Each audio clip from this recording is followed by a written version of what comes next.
will be loyal to you, master. I will be loyal to you.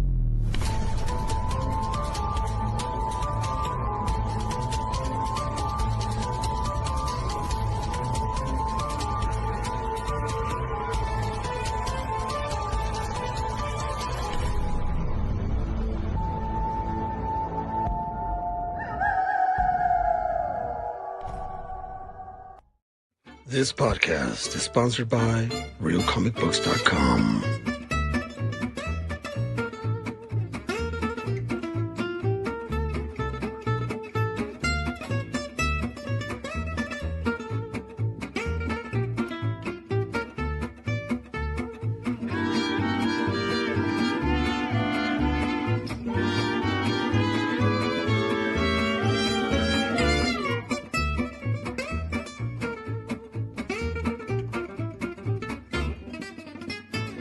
RealComicBooks.com. Hey, everybody. Son of a bitch. There's always something, you know? I got to tell you, I try to do things the right way and it just doesn't fucking work. You know, I got to tell you, we got to show, if I'm not making eye contact, it's because I'm trying to get this Instagram thing going and it's stupid. You know, I got to tell you guys, nothing makes me happier than, oh my gosh, what a pain in the ass. Oh, what my pain in the ass. Okay, screw it. We're going live. We're doing this live. Instagram, the bane of my existence. All right, I'll see if I can get that later. Okay, boy, do we got a show for you tonight. Yep, that's right. We got a show for you tonight. We're gonna talk about Comic Capsule, obviously, my homeboy Andrew. Louis here, and we're gonna hopefully get Lawrence Lee coming in shortly. We have Ish will be joining the show once he gets out of whatever he's doing. We got a couple of listen, you already know how we do it. This is a good show. We always bring you some interesting concepts and just stuff. I don't know. I'm all flustered. This Instagram thing got me all worked up. Okay. First and foremost, let's go ahead and bring in because he just popped in. Sam, you popped What's in. up? I wasn't expecting you. Here you are. You're in. I usually don't bring you in first, but you popped in. So, all right. Then we got this guy right here. Sam, you're not in your usual place. I know that because, first of all, your internet seems sketchy and your background is different. My background is different. You're back. You are sketchy. New shelf. You are sketchy. Oh, I like it. Hey, Caesar, should I not monitor Instagram? Are we not doing that? Well, I'm trying to fix it. So in the meantime, we'll get going. All right. Then we got Mark Fenton. Yay. Look at the first time on the show. First time on the show was Hercules. You know, the thing is, Mark is now a regular on the show. He was so popular. I kept on getting DMs from so many ladies going, who's that good looking guy with the glasses who always wears a hat? I said, Dan? And I said, no, because it's not Dan. But anyways, Mark is a regular now. And then we have this time around, we have Chris, Comics Geeks and More. Last time we had him, his internet looked like it was in the eye of a storm. Remember Perfect Storm? Remember that movie Perfect Storm? That's where he was actually. Yep. He was on that boat because it was a pretty shit internet. Then we actually have the man of the hour, my homeboy Andrew. Oh, look at that. How you doing, Andrew? What's up, fellas? How you doing, guys? Mr. Comic Capsule. Yeah. We're gonna talk about some Comic Capsule. We're also waiting for Lawrence to be popping in later, who's also the other half of the Comic Capsule. Then Ish will pop in whenever he pops in. Okay. Wow. I gotta tell you guys. Whew. What a week right here.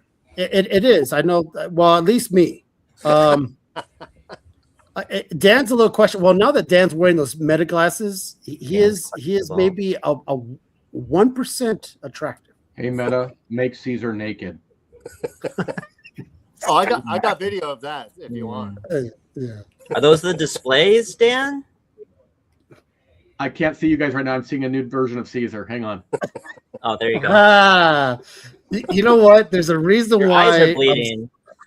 There's a reason why I'm slowly fading out Dan from the show. Don't tell him yet. Zoom in, Because I think I please. just muted his show. I think I just muted him. So let's talk about. Okay, well, I don't know if you guys saw I saw. Well, listen. So I've been kind of out of the loop, and then I saw that Comic Capsule has the slab screen. I was like, this is coming up right up my alley.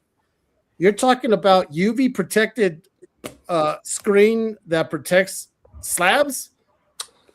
So we all know, right? I think Dan, you have one right there, right? We all know that the comic capsule has the ferals, right? Hold yours up, Dan. It's the standard. I mean, I'm going to tell you, it's become a standard. Like, so this is mine. I'll tell you a cool story, Andrew. So I was on a live for Superman Supergirl Day here recently, and Jessica Archer, an amazing artist out of Canada, was doing some of these sketches, right? So I bought this Supergirl of Millie Alcock for, in honor of the upcoming movie. And Ryan had a post, Ryan Kincaid, our buddy of the show, had a post about some frames that they were custom made, and they had like a signature. I'm like, oh, that's really cool. I want to get one for this, right? Yep. So I order the frame, and the person reached out to me and goes, well, my frames are made to hold comic capsules. or top loaders, right? But they specifically said comic capsules. So I got this frame, and literally this goes right into it. Oh wow! Yeah, that's beautiful. That's great.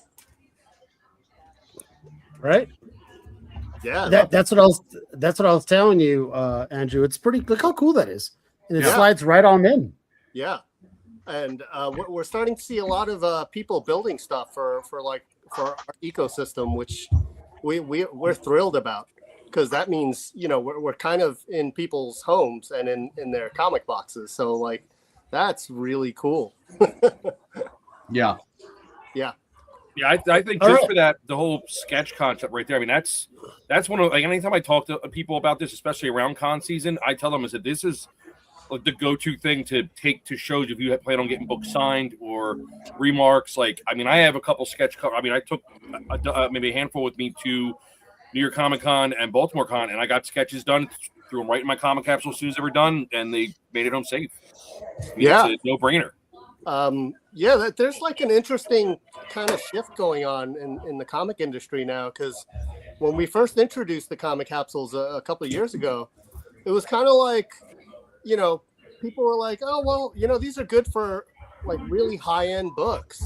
And now people are starting to find out that, it's affordable enough that they could put their mid-tier or speculator books or especially sketch covers in there. Yeah. I love it. Just starting to see them, all around town in the wild now, and it's just really cool. It's blown up, right, Andrew? Since when did you guys launch this? Because I remember when how long ago was it? Back in late 2023. Yeah, and it's blown up more than you.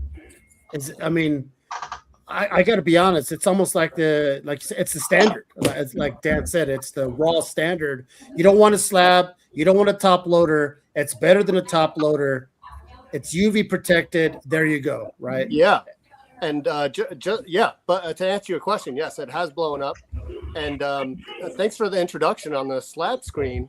What a lot of people are discovering is that the CGC and most of the slab beam companies have little to no UV protection on their slabs. So we thought to help those people that collect slabs like you, protect them when they're on your wall. Yeah, so somebody asked on the site on the thing that I made, the reel, they asked what was the percentage of the UV. You're saying it's 100%? I think it's 99.7, I believe. Might need to refer back to our engineer, but it's somewhere in the high 90s. You're getting a lot of background noise. Hey, Mark, I'm going to mute you for a second, if you don't mind. There we go. All right. Yeah, Mark. So you could just jump in whenever you want to say something. The Ish, welcome aboard, my friend. The cool thing about these, and if you guys saw the video that I made, and let me just show you here a little bit more of a close up. So when I was talking to Andrew on the phone, I'm like, hey, you know, I just got these in the mail, and this is exactly like putting on a screen protector on your cell phone. He's like, Yeah. yep. It's exactly that. It's It has a actually little tab. It's actually easier. It we, is. we made so many prototypes so that it was kind of dummy proof for the user, so that, you know, because sometimes even, you know, when I've put on phone protectors, I've had to take it off 2 or 3 times to get the bubbles out. So one of the most important factors in installing that for us was that there were no bubbles, and that we made it easy for people to just put on their slabs. So just to let you guys, so this is what comes in, right? So it comes with the little packet, like I showed you guys in the video, and just like the phone protectors, it come with that little dust absorber. It comes with the little microfiber wipe and a wet nap, right? The little wet chingadero there, right? And it comes with a little thing, the little dust remover, and the little microfiber. And here it is. You just peel off the back. It has the front and back little tabs. It tells you exactly what goes where. And then I used the grooves of the slab. Let me show you here real quick. There it is. This has the front, back. You just remove the front. And I actually, because this one's going to be going, and I'm not going to do it now just to demonstrate, but they will be going on my Daredevil. But these have that little inner well inside. So that's what I use as a guide. And I just slammed it, and I just use that as a guide, and then poof, you just kind of go in there, take off the front, and there you go. Yep. Done. Good job. Now the cool thing is, Andrew, this is a weird question. Does this fit the PSA slab too? Because they're a little bit heftier and bigger. Does it fit PSA slab? Can you put Dan on the bottom? I don't have PSA slabs, but we're going to talk about them later in the show. So, yeah, we're actually prototyping ones for PSA now. You know, since we're not going to continue production, obviously, on the CBCS ones because they're no longer making them. Yeah. We are testing them out now to make sure that they fit on the PSAs. now let me tell you the cool part about this. So this is the one I'm going to put it on, right? You guys see that? This is the one that does have it on, and this is what I love about it. I can't tell the difference if one has it or not. Not at all. Right. There's not a different, like a blue tint. There's not a whatever you want to call it. This you wouldn't know unless you get unless you get real close. You don't even see that. But this just you can't even see it. That's how good it is.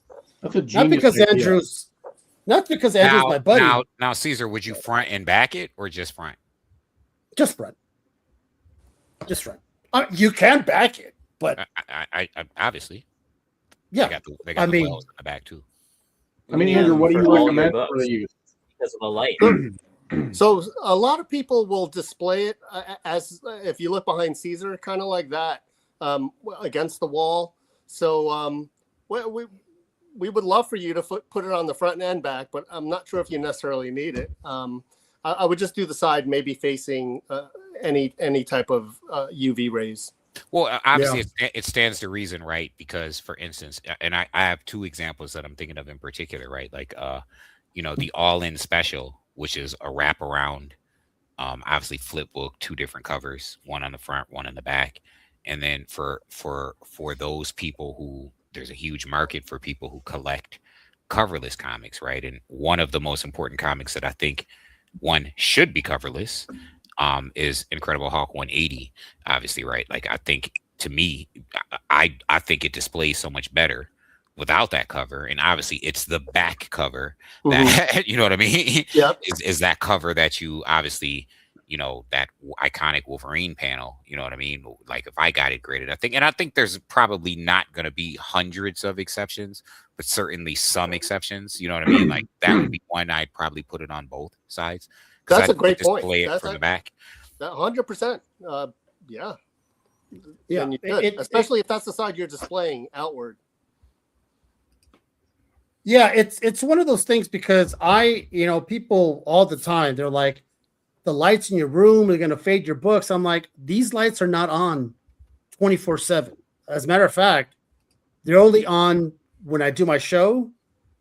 And when I have parties, Marco's over. That's the only time that's the only time I'll put it on. What kind of lights do you have in your house that you're going to fade the book, even if you leave them on? I mean, no, they do. Well, they do. Eventually. Yeah. There's a shop that I go to that has books in a display case, right? And honestly, the lights look exactly like what Caesar has on his wall. You know, they're bright LEDs in a display. They have a Hulk 181 in there. They have a old school like Peanuts #1 that's kind of destroyed. But they've got newer books also in slabs in that display case. And over time, they have definitely faded.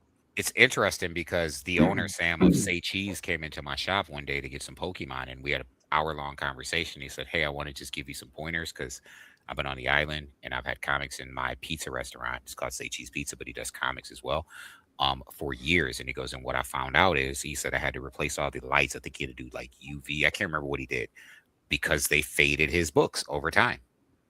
Yep. Wow. Just regular lights, regular light bulb light. I think this product is something like amazing that every shop should have that are displaying their books for sale. So actually, our engineer discovered that not only are UV rays damaging to comic book covers, but heat and humidity are two other factors. That can affect it. So, but as Ish pointed out, yeah, it could totally affect, in a comic shop that's supposed to be protected, in a display case. And I'm going to throw this out here. I feel like, again, don't email me on the warrants of sun bleaching books. I get it. But I'm going to say in a room with typical ambient light, I find it hard to believe your books are going to get bleached, not like in a display case where you have lights on the books or leave them out in the hot sun. Yeah, there are some people that find it hard to believe that the Earth isn't flat, but it isn't flat. They call them flat earthers, and it actually isn't flat. And they do find it hard. No, seriously, Dan, it does. I think I understand what Dan's saying. I think just the difference between the rate of decay is so correct. Drastic. It would be a lot slower. What happens is, right, it doesn't fade it like sun fade. The colors start to not pop. They dull out, right? They don't just I understand, fade. But I'm not walking around my area here with a spelunking light, like, shining it in all the friggin' books I've got. This is just light, like, just what I'm saying is, though, it's so unnoticeable until you notice it, right? Like you take a tomato red cover, right? Like a Omega Man 3, or any of those really tomato red covers that pop, right? And over time, it's not going to fade to where it's like, oh, this looks like sun fade. It'll, instead of looking like that bright tomato red, it might look tomato sauce red, right? It might just be a little duller. Pop as much. Yeah. It's just a little duller. You know what I'm saying? And you don't notice it until you compare it. I just have a hard time. Like, I'm going to get the foil thing out and just going to lay out in my basement here and just like, I don't know. If until I were somebody to comes my in with books like that, I would buy literally like as many as I had out. I think it's a great product. Oh, yeah, of the slab cover. Oh yeah, for sure. Yeah, if I was a slab person, I would have them in a heartbeat. I think it's a no-brainer. Yeah, for sure. Yeah. I have a prized X-Men collection, and I just wouldn't take any chances on it, which is why they're not on my wall, right? Because I just don't want to take any chances of my prized run of X-Men signed by Chris Claremont to be, you know what I mean? That I put a lot of work and time into it, and want to leave to my daughter, and hopefully she leaves to her kids. I just don't want to take any chances that I just faded a giant size because I had it on my wall in the light for, 15 years. Yeah, I guess I'm looking at it like if you've got a shop and you're got books out open all the time, I'm not refuting the fact that this is a useful tool. This is 100% a useful tool. I'm simply saying if you have a shop where your books are displayed all the time, lights are on, windows open, this is a product 100% you need to get. Caesar's room, though, I don't think is going to be like he's going to come in tomorrow and these books are going to be faded out. You know, like No, he's not. He's Not going to come tomorrow, in 10 But I years. think those, I 7 think lights years. directly on books. I just don't like the idea of it. I don't know the science behind Caesar's lights and having them all like that, but I would put the slab protectors on there or the slab screens. Yes, Why Caesar not? has And- a pretty important Silver Age slab collection. Like, why not? I mean, The that's small the investment. point. I mean, I'm planning on. I mean, We're I'm spending planning Caesar's on. money basically. I'm planning on. As a matter of fact, Andrew, yeah, I'm planning on getting 11 more for that wall. Caesar's gonna have to right. go kick some potatoes.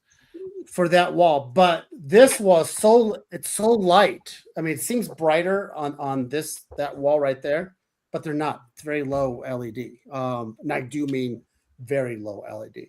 So I do want to protect those. That's why I need to get more of those. I got to get like 11 more to my top shelf. But what a cool concept. It's just a cool concept. You know, kudos to you, Andrew, for coming up with that and all that good stuff. Because it's I dig it, man. Yeah, because what was the when we process, or were did I miss the UV conversation? testing, we were UV testing all the products on the market, and then we were just like curious, like, hey, I wonder how much these slab comics protect the books, and we were like really shocked to discover that there was like zero protection on some of the bigger names brands out there. As you grow with this product, I believe PSA has UV protection on theirs. I don't know if it's close to 100% though. So I was going to say, yeah. it's such a necessary product. We wanted to right? make this product And- for the ones that are less protected. It's such Yeah, a have you done necessary the product. humidity tests also? On the Am I slabs, muted? Yeah. we No, you're have not not. muted. We No, have done what's going on? humidity. We have done temperature and humidity tests on our products. So I was curious, right? Because there's It's called a couple dual 85 test. Nope. couple things. 85% humidity, 85 degree. So a couple things I'm curious about. So as you kind of grow with this product, because it's a necessary product, I think it's something that has a high potential of becoming very relative. Is I mean, Rich relevant. talking? I don't know if, I he's am. on Like, mute. hello? Can y'all hear me? Yeah, we Yeah. can hear you. Yeah. Oh, sorry. So as I was saying, there's a big It looks like Ish is talking, but I am can't hear him. talking. Yeah, you can hear him, Andrew. I hear you. I think it might be on Andrew's end. Oh, do I have a Andrew, bad- get out. Okay, Andrew, get I'll out and go exit. back in. I'll exit. Come back in. I No. thought I was muted. Like, yeah, I'm literally, I'm like, yo, am I muted? No. I'm trying to figure stuff out because someone just told me that the comments are not. That's why There's no no one's comment. commenting. There's no comment. Yeah, YouTube is for some reason I can't. It's not allowing comments, so I gotta see what the hell's going on. So if I seem a little distracted, it's because I'm trying to figure this shit out. Well, yeah. I mean, listen. Oh, there you go. That's when I take the shows. Like, this is one of the first ones I use the capsule for sketches. Oh, that's awesome, man. That's dope. Spider-Punk, Spider-Man, and Spider-Man. Is that Gleason? Yeah, it's Gleason, Todd Nyuk, and Rod Rice or Reese. I just got to That figure out is who I'm going to get cool. here at the next show. McFarlane. Yeah, Mark I'm Bagley. thinking, there's a show in here gotta in get a Jersey in Bagley. August that I might try and get Ramita Jr. to do something there. I'm sorry. Yeah, I wouldn't bend over. I wouldn't break your back to get that one, Chris. I mean, he's amazing, but lately He's not amazing. He has been amazing. He has not been. now. Can you hear me, Andrew? I can. Okay, so what I was Okay. there's a couple things I wanted to get at really quick because I think that there's a high potential for this product. I think it's really dope, and I think the potential for it to be really necessary and relevant in the modern era is very high. So obviously, it's not going to be long before CGC just copies the model and either sells them themselves or just Right. makes a slab option, right? Yep.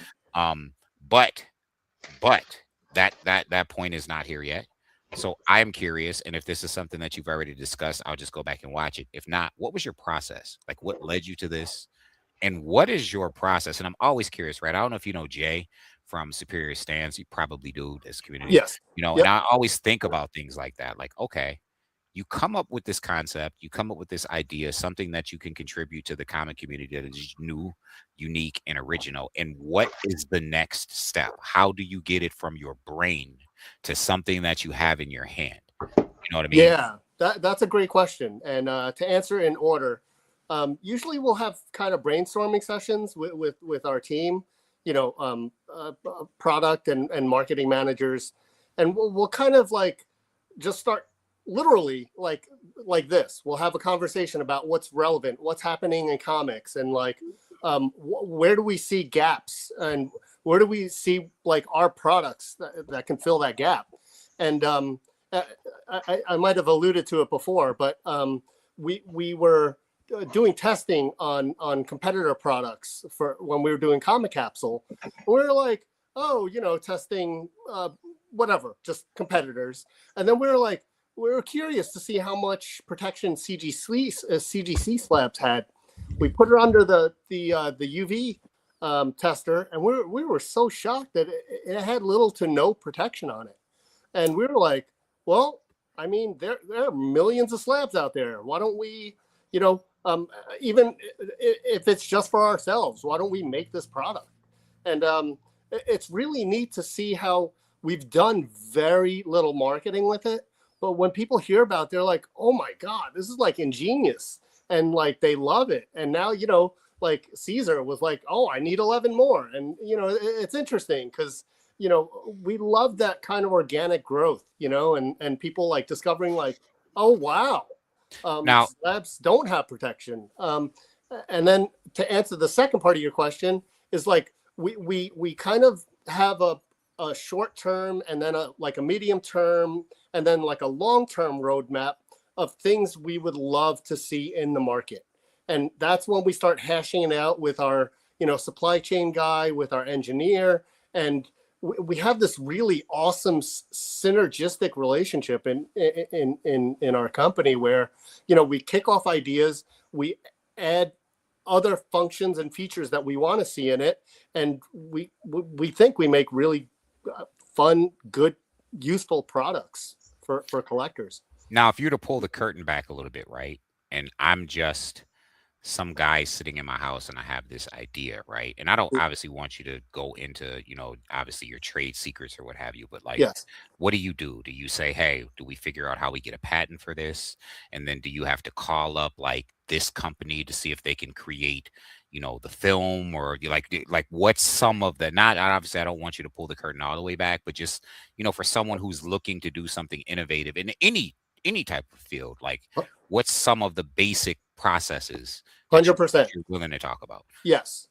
First and foremost, protect your IP. There are people out there that will try to steal your idea. And I can't stress that enough. Like, protect your IP.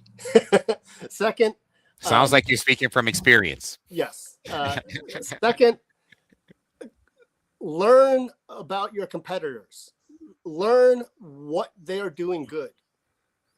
Think about ways you could make what they're making better. Think about what you want in a product. And in a selfish way, so in our team, Lawrence and I are huge comic collectors. So like, we would be like, oh, what do we want in a comic protector? And we made a list of things.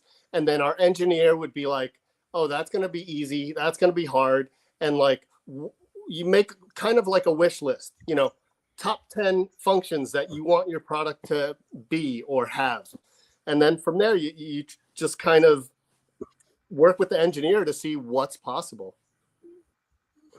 Really quick, and on a segue, because this is really dope. Chris, Yeah. that is one of the dopest ceilings I have seen in a very long time. Like, that shit is fire, bro. Like, it's like you're in a loft in New York or something, man. It's like, that joint is it's fire. actually it's a shed in my backyard. Wow. It's like Wow. a gigantic, huge shed. Like, I mean, It's Hey, it's Chris. it's a man shed. Yes, I mean that's I the need a goal. comic shed. That's amazing. There might be a way to put comic capsules in between the rafters to hang them There we go. vertically upside down. Oh, Trev, when I'm done, like when I have the Comic insulation and the sheetrock put up, I have already a wall planned that I'm gonna frame out for sections for like to rotate out some of my comic capsule books. Nice. So, I just got the plans. dirtiest look from my wife when I asked if I should build my own comic shed. Luckily, like this that. was here when we He's moved like, I in. need a she shack. What do you mean, a comic shed? I build me a she shack. Dude, listen, that's not even funny. So the guy who was here before, there's 2 sheds in this yard. This he had as a man cave. He had a pool table, a bar. There's another shed next to this that when I'm done mine, I'm turning the other one into like a little book shed for my wife for all her stuff. So we have 2 sheds out back. The other one's about half this size. So He's like, honey, I'll build you a shed, but mine comes first. Yes. Hey, since Because I got more stuff. so More valuable stuff. not for nothing though, Chris. If we're peeping people's backgrounds, you need to fix that shelf right there, dude. I know. I hear about it all the time. That looks like it's gonna collapse, bro. Dude, listen. Stop. Dude, but you know what the All crazy right. thing is? That shelf has been there for almost 3 years, and it's holding on. Yeah, that's what they say. It's I know. just- Until it's not. Until Right. it Until I it know. doesn't. Until it doesn't.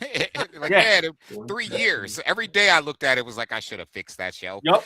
Why did I fix that shelf? It's 10 I need 10 more of these, and then I'll feel better. 10 more of these and we're good. As a matter of fact, they're only $10 each, everybody, in case you're kind of wondering what the price is. $10. I think Chris has a I have a discount little- code I can share to everybody. he has a discount code. What's the discount code? Comics Geek 10. Comics Geek 10. Yeah, and use the link in my bio, use that code, and you get 10% off. There you go. They're already $10 as it is. By the way, I got the chat going now. The comments you guys could. I don't think you did. No, I'm on YouTube. I can't make comments. Can anybody else? I Oh, don't you see son any of a conversation bitch. going on. Yeah. God. All right. Well, while he let's- fixes that, I gotta agree. See, like I said earlier, I'm not a slab guy, but for the way I understand the cost, the time, and the things that you're protecting those slabs, a $10 product to add that layer of protection, Yeah, hands is a down. no-brainer.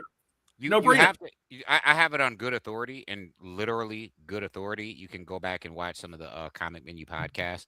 There's one in particular you should watch. I have it on good authority. I always tell people this. I love to read comics, but if you're collecting a long-term investment, something that you're going to leave to your family, become a slab guy. It's the greatest advantage that you can give your loved ones if you intend to leave those things behind. That is to slap them. It's the No, I'm gonna be greatest entombed in here. They're not going anywhere. I'm getting this is gonna be like a mausoleum. You're taking them with you. The room is Yeah, actually I'm three gonna stories mausoleum it up. I'm the same way because I'm a reader. But we did an interview with a guy who did a documentary called I believe it was called Finding Superman or Selling Superman or something. Oh, Selling like that. Superman, I saw. Yeah, it. yeah. And That guy he missed it. talked about he put us on to some game, and it was something that was Darren very, Watt. very, very logical. He Darren said, Dale. listen, his father left like pretty much a warehouse. They had to get a A warehouse. vault. And they had It to, was like a yeah, vault. he had to leave his day job. And Yeah. we were talking about, slabbing versus not slabbing. And he said, listen, the best thing that you can do if you're leaving these things behind is it just makes it so much easier for your daughter or for your son who doesn't know anything about comics. It's so easy for them to take a 9.8, find a comparable price and know what they have before kind of somebody, kind of just sees them coming, so to speak. Like it's much easier. As a retailer, I deal with people who walk into my shop all the time with this collection. They're like, I looked it up on eBay and it's worth this much. And I'm like, yeah, but it's not.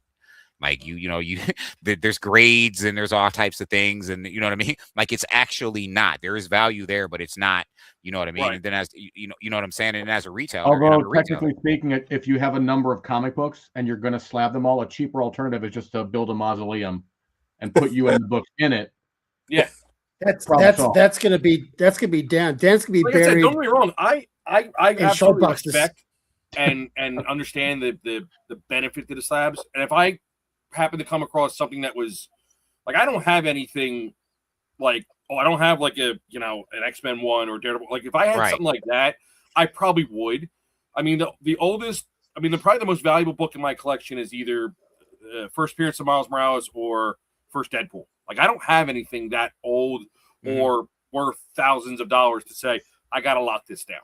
If I came across something like that, I probably would change my tune. But as of right now, right, I like to be able to hold my books. I mean, I just told my wife the other day, I said, listen, and I'll always say this every once in a while. I said, listen, 90% of my collection, if something happens to me, you're going to have help, but you're going to get lowballed and you're going to take that offer. But there is 10%, right? They're set aside, slabbed, this 10 to 15%. That's where you're going to get the real value. Like, you're going to get it there. You know what I mean? That's just what it is. You know what I mean? But the rest, I don't care what they are, high-end runs that I have, you're going to get 30% of market value if somebody buys all of this in bulk, right? Like, because they're going to want to resell it or what have you. That's what you're going to get, and take that.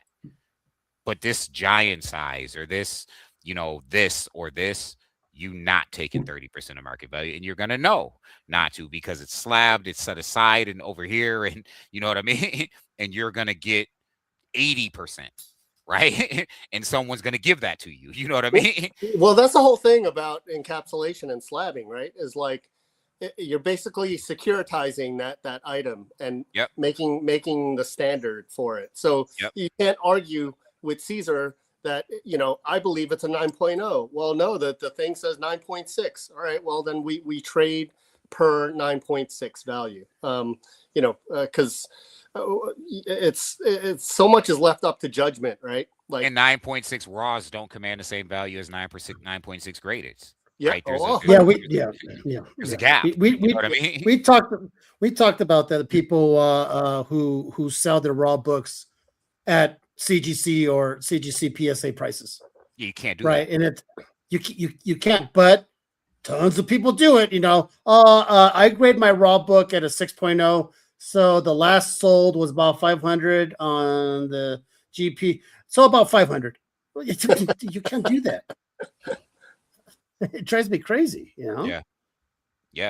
It's so Andrew, Chris, you guys are partners. No. Chris and I are friends. Yeah. And, I mean, I do a lot of work. I mean, I work with I promote, but I'm not actually officially part of the company. Yeah. Okay. So Andrew, can you, for my benefit and maybe for the benefit of some of the viewers who haven't seen you on other shows and who have maybe didn't or are just joining in or tuning in or going to be tuning in, can you give us a rundown of your products? And also, can you give us some history on the origin of your company? Like, what was the starting point, and whose brainchild was it, and what was the reasonings and the rationale behind that? Yeah, actually, that's a very good segue, and thanks for that. And I guess I'll answer in chronological order. So I came up with a product on a Kickstarter called the Comic Cloak, and it was kind of a clamshell polycarbonate, clamshell design where you put the comic book in and you close it, and it has two release latches on top. And I remember after I launched it, everyone was like, "Oh man, this is awesome! This is great!" Blah blah blah. And then Lawrence, who I think he might be joining us in a little bit, he contacted me and he was like, "Dude," I met him in like one of the social media comic book groups.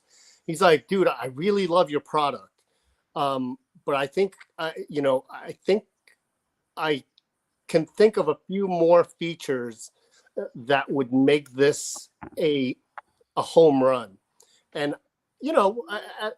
when you're an artist or a creator, or as you are a retailer, you kind of have to keep your ears open always, like to different ideas. And I was like, "Oh yeah, what do you got?" And he was like, "Well, and he was very blunt with me. He was like, "I don't like this about your product, and this other thing about your product, I'm not crazy about." And I was like, "All right, what do you suggest we do?" And that's when he looped in his engineer friend, Eric, who's part of my one of the partners as well. And he looked at my design and he kind of went in with his CAD and just kind of Frankensteined it and was like, here you go. And we were like, wow. Lawrence and I were just blown away by the brilliance of Eric just designing something that was better, to be quite frank with you, than the comic cloak. And hence that that was the birth of ComicCapsule. Okay, so just before you go down the rundown of your products, Yep. I'm curious, what was the inspiration from day one for you? Like, were you just a comic collector? Were Yes. you just chilling one day and just like, you know what? I No. want to be able to put my books in. You know, what was that? You know what I mean? Yeah. So I was like, I have, as probably you all are, have tons of short boxes and long boxes full of comic books. And every couple of years, you kind of take them out and you swap out the bag and board. And, this was kind of towards the beginning of the pandemic, right? Where all this money was flying and people were paying crazy, like 3x for, keys and minor keys. And I was like, oh my goodness. And I was like, Rich people inundated the market with money. Yeah, and They not did. even like fake rich people, right? Because Right. we were just getting money from the government for free, right? So let's buy collectibles and drive up the price. So anyway, in my boxes, I was like, oh wow, like I would look up the prices and be like, oh my goodness, this is now a key. It's a minor key or a major key, and like the value of them has gone up. And I was like, man, what could I do to protect these? And I was like, I looked at the options out there and I was like, you know what? There hasn't been a really innovative product in decades. And I was like, I drew out an idea on a napkin, literally. And my friend's son went to school for 3D CAD modeling. And I showed him my idea. He loved it. He's not a comic collector, but he thought, oh, this could be a fun project. And he started playing in CAD with it and designed the original comic cloak on a 3D printer. And then from there, just things snowballed. Okay. Yeah. Okay. That's awesome. So, and the reason why I say that's awesome, because there's some things that you said that resonate with me, especially, and for those who are listening from a business perspective and people who have ideas. You said earlier, you have to kind of pay attention to what's going on. Oh, I'm sorry. I can't hear him again. I'm going to have to pop out. Tell him to hold that thought. Oh, well, there you go. All right. Well, there Comment you go. working, Caesar. Good work.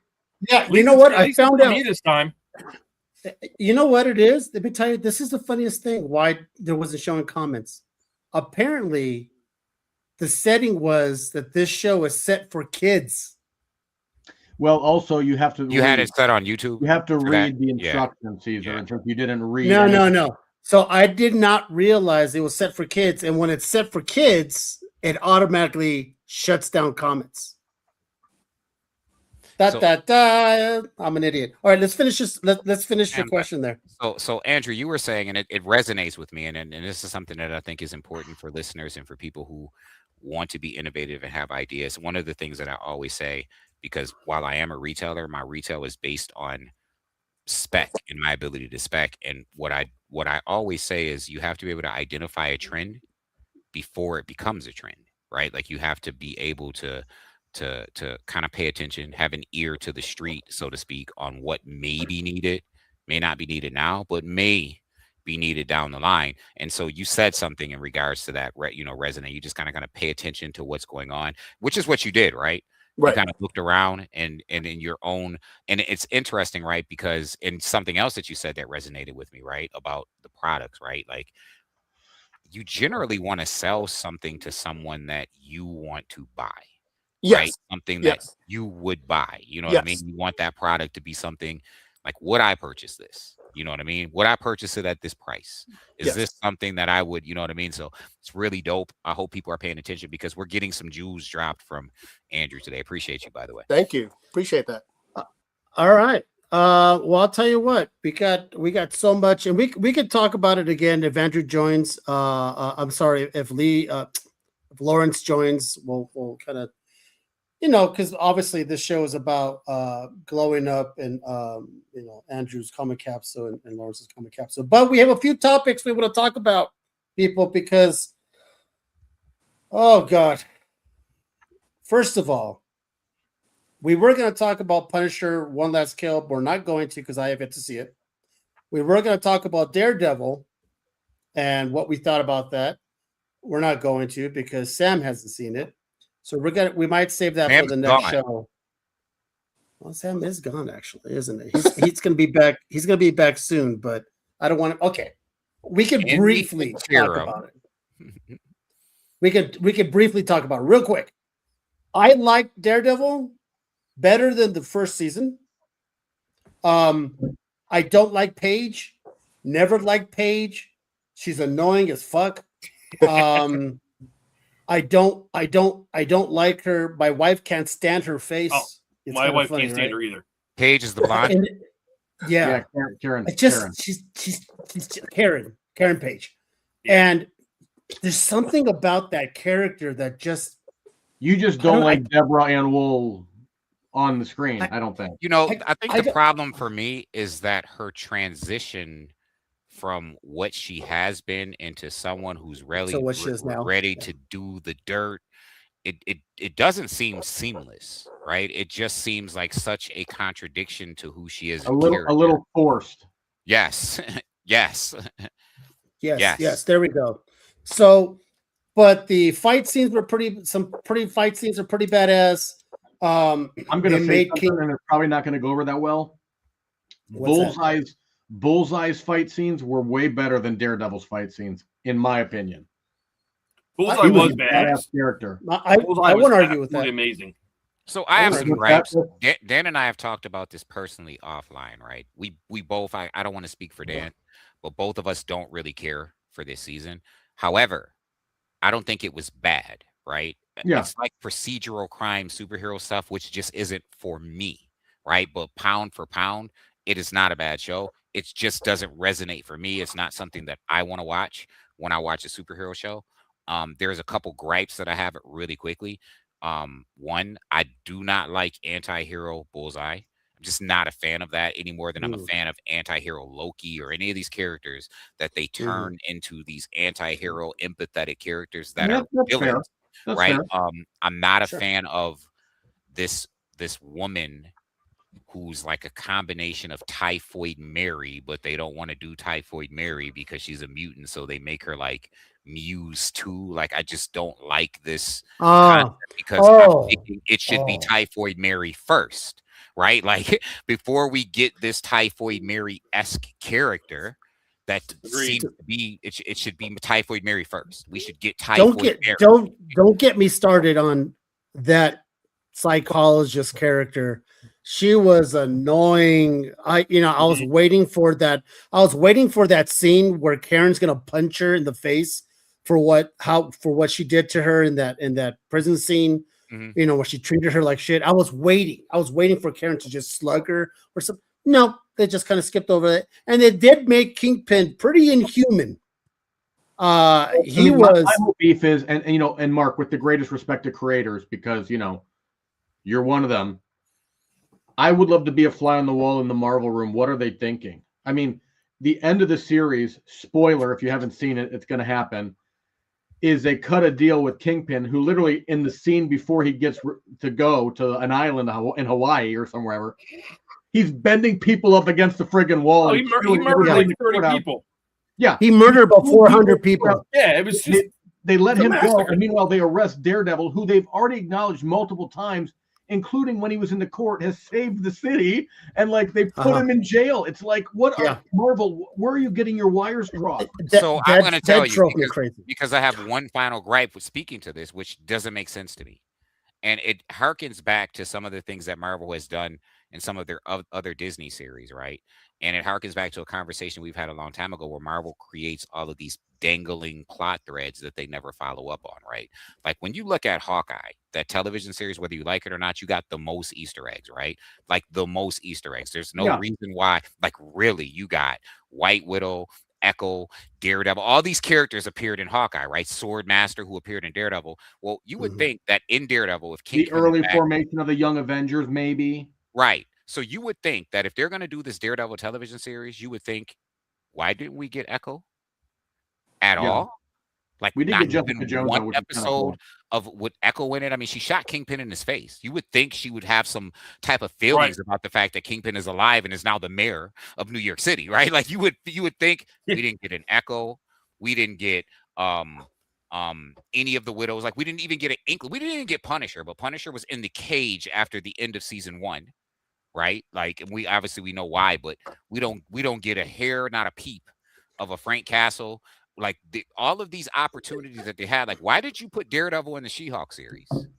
I mean, I'm gonna say this here, and then maybe we can go to Chris or Andrew or Mark or somebody. But I feel like Marvel's really in a weird state right now. I mean, I'm sure that they were already kind of really having struggles for some storylines compared to what DC's doing. But like, in light of the recent layoffs with Disney, Marvel was impacted. Now there's a shakeup with leadership in terms of who's involved with Marvel TV, who's involved with the comic books. I mean, they've got to acknowledge that there's something going on here with some of these storylines and these decision making. I mean, even with the greatest respect, this Midnight Run is like, to me, it looks like Blood Hunt #2. I mean, like, I'm just waiting to get a new round of polybag books, and I'll be like, yeah, here we go again. You know what Midnight Run?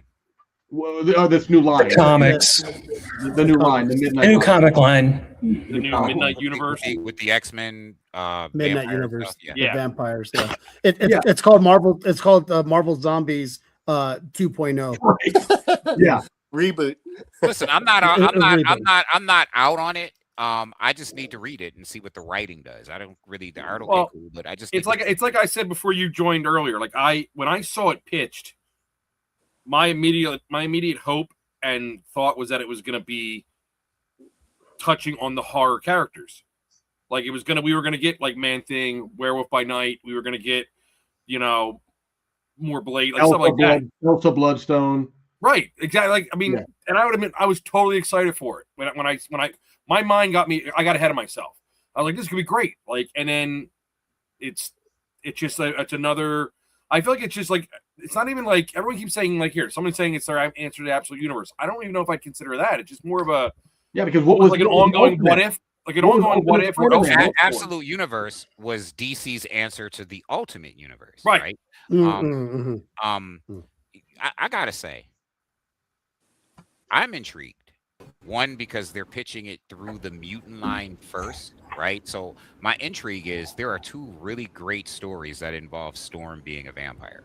They're all-time classics. One is an X-Men annual, right? And one is, when Dracula was obsessed, which carried over into the X-Men annual, where he was obsessed with Storm and he took her to, force her to be his bride and kind of did her. And they're just really great stories. So I'm intrigued if you're going to tell me that we're going to get some iteration of Vampire Storm again, then I'm intrigued. I just hope. But again, going back to Daredevil, I'm just surprised they killed She-Hulk to take her off the table for Secret Wars.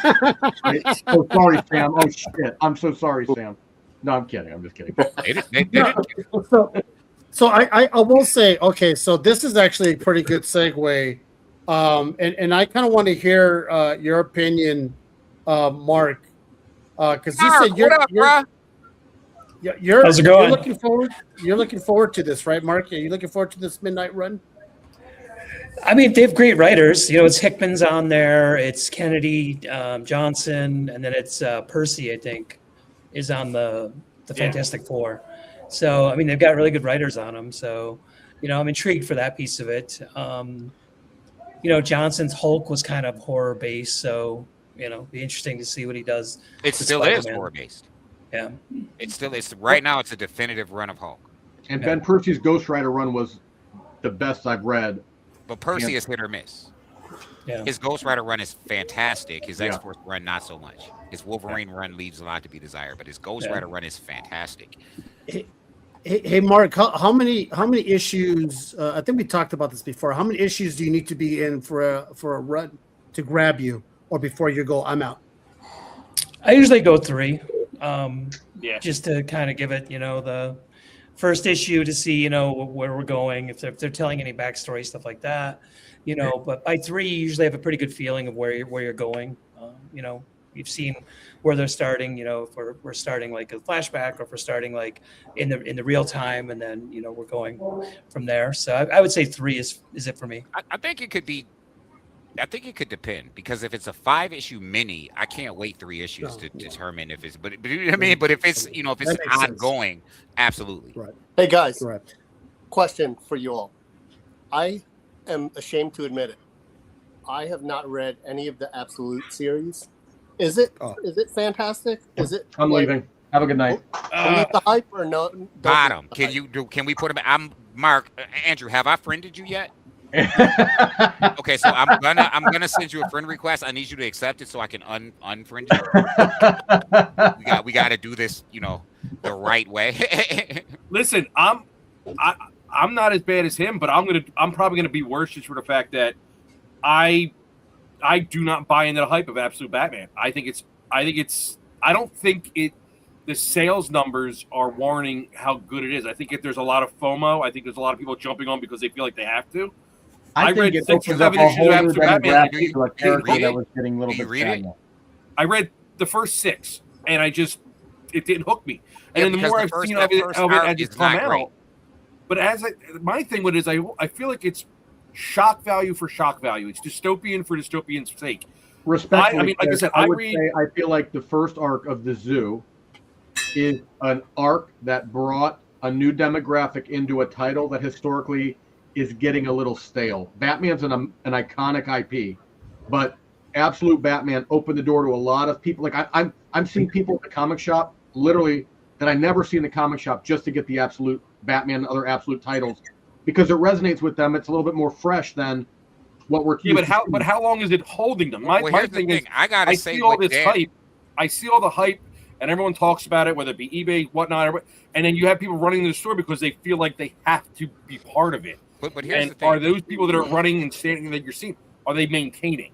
Dan is super credible in his statement, and the reason why he's credible is because this is a guy who 2 months ago would not have said what he's saying right now. He would actually question. His question would be the same as yours. He literally sat in the same seat that you're sitting in with the same opinion, and we've had conversations upon conversations. And the reality is, it is such a strong entry into comics. It has brought hundreds, if not thousands, of new readers who don't read comics, who don't. But did it keep? I wonder how many of them did it keep? I'm going to say a lot. It's sold eight. Absolute has sold 8 million copies. Since Absolute Batman is the driving force behind like TikTok comics right now. So it's ushering like in a new generation of readers because who's more popular than Batman? Maybe Spider-Man, right? But then you introduce, Spider-Man already introduced someone that you can relate to with Miles, right? This generation. No one introduced a Batman that you can relate to until Absolute Batman. Someone without the money, without the resources, the Batmobile is a dump truck. That lives in not the top 1%, but with the rest bottom. of it. Yeah, he's a garbage man. He's a garbage. His day job is he drives a garbage truck. I think that's why it's relatable. But see, I understand that aspect. I think for me, the big turnoff is this level of extreme the villains are. Like you have this grounded mindset of a everyman, no money, but he's fighting this venomized Joker. Well, like I feel like these villains are so intense for intense sake. Yeah, he's never met Joker. I get where you're coming from too, because a lot of that shock to me, like that overly grotesque, in your face type of violence, it doesn't resonate with me. I don't like that with Invincible, the animation. I don't like that with The Boys. Like I don't feel like it does a lot to push the narrative forward.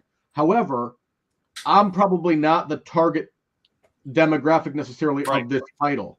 So I think it is obviously gravitating towards another group that is propelling that title forward. Now, I will say this, and I've had these discussions so many times, and Ish, you probably want to mute me here, but the only title that in my mind could have given a run for their money to the Absolute Batman, the Absolute titles, was Ultimate Spider-Man, this recent Hickman run, and they ended it too prematurely in my mind. Yeah. Like, and don't get me wrong, I'm not implying I think it's a bad comic. It didn't click with me, and I don't see the hype. Like, I read Absolute Flash, Absolute Green Lantern, and I'm going to read I'm going to get Absolute Green Arrow. And I think Absolute Green Lantern, I think, is the biggest.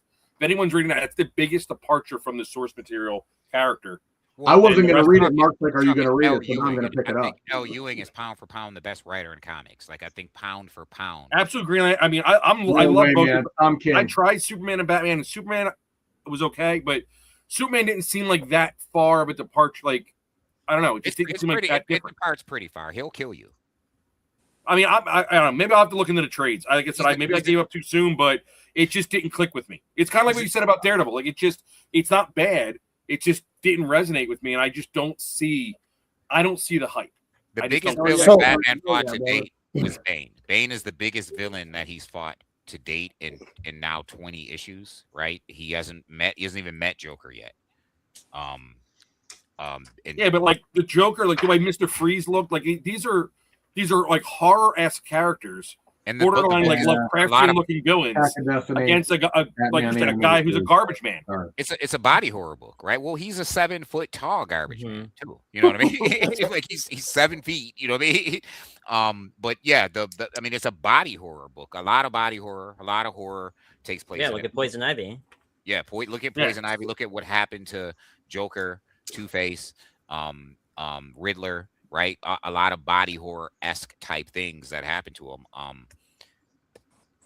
And I get it because the first arc was lackluster to me. I wasn't a fan of the Black Mask and the Zoo arc. That whole Zoo arc was but then it just really picked up. And I got to tell you, even and I think your opinion has merit because it's your opinion and everything is subjective. But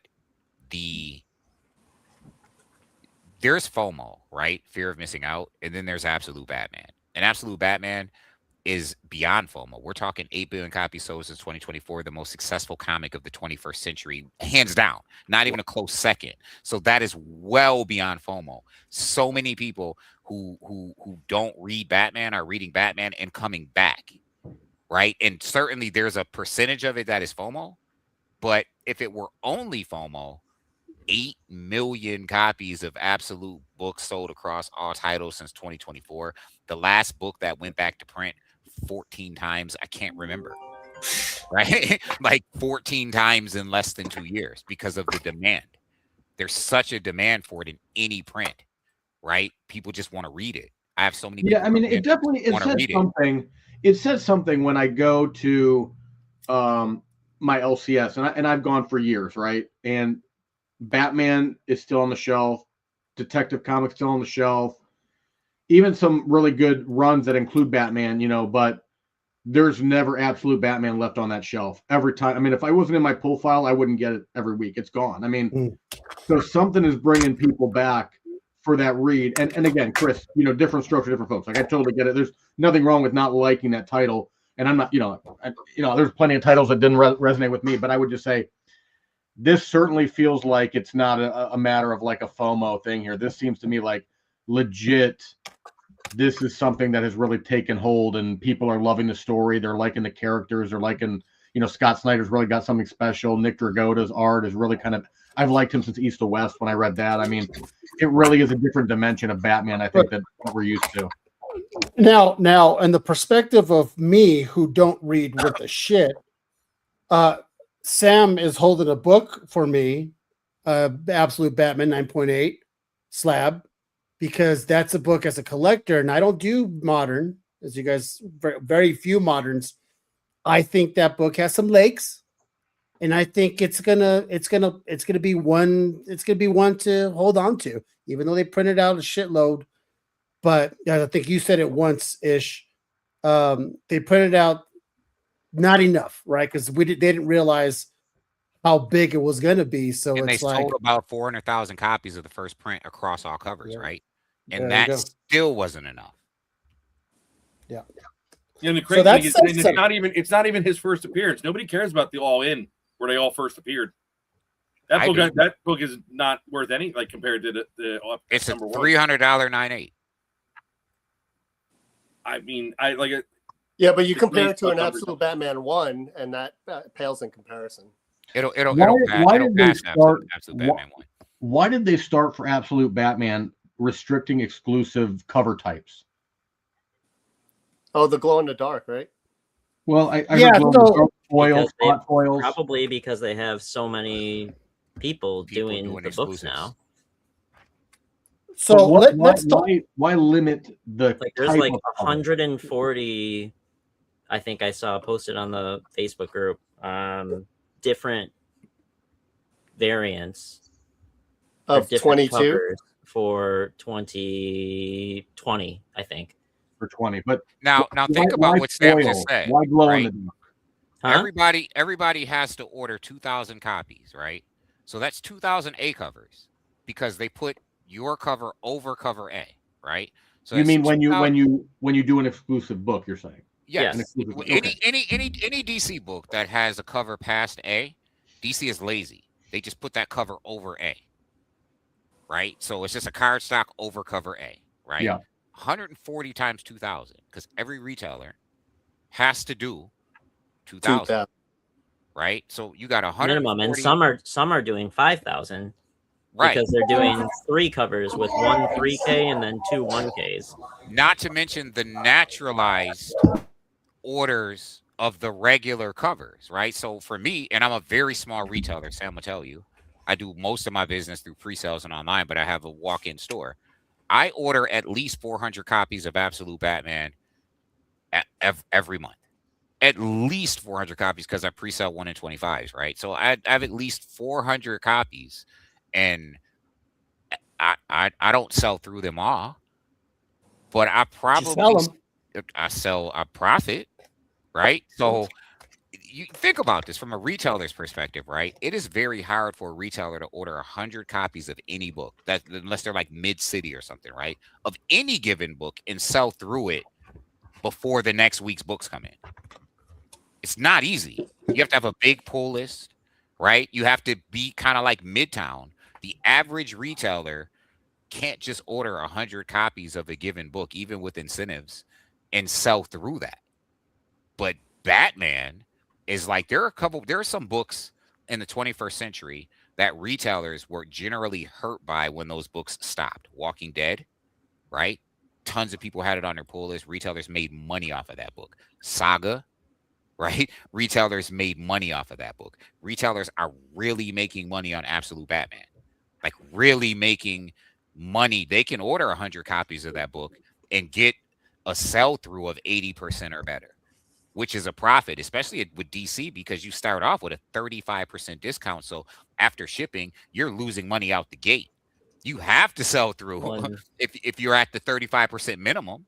So when you look at if you've got 140 covers, and let's say every retailer did 3 covers, which most of them are doing 2, but that's also like minimum 40 plus retailers that you have to go through logistics and shipping and cover treatments and artists and everything with. So I'm guessing that once it gets to the point where you're like cover treatments and all of that, they just wanted to simplify it and just go, okay, you've got cardstock or foil as your options. From a business perspective, you got to create a division just to manage Absolute Batman exclusives, right? Like, I mean, everything's changing over the next couple books too, so it's going to be interesting. So we'll see what happens. What do you mean changing? There's a whole new process that's about to be given to all of us. So, like from a distribution standpoint, from a creation standpoint and exclusive standpoint. Yeah, gotcha. Yeah, it's going to be who knows what it's going to be. So there's a couple of things I want to bring up because we have so much shit going on. And I know that we normally actually stick to one topic for 17 hours, but there's a couple I do want to talk about.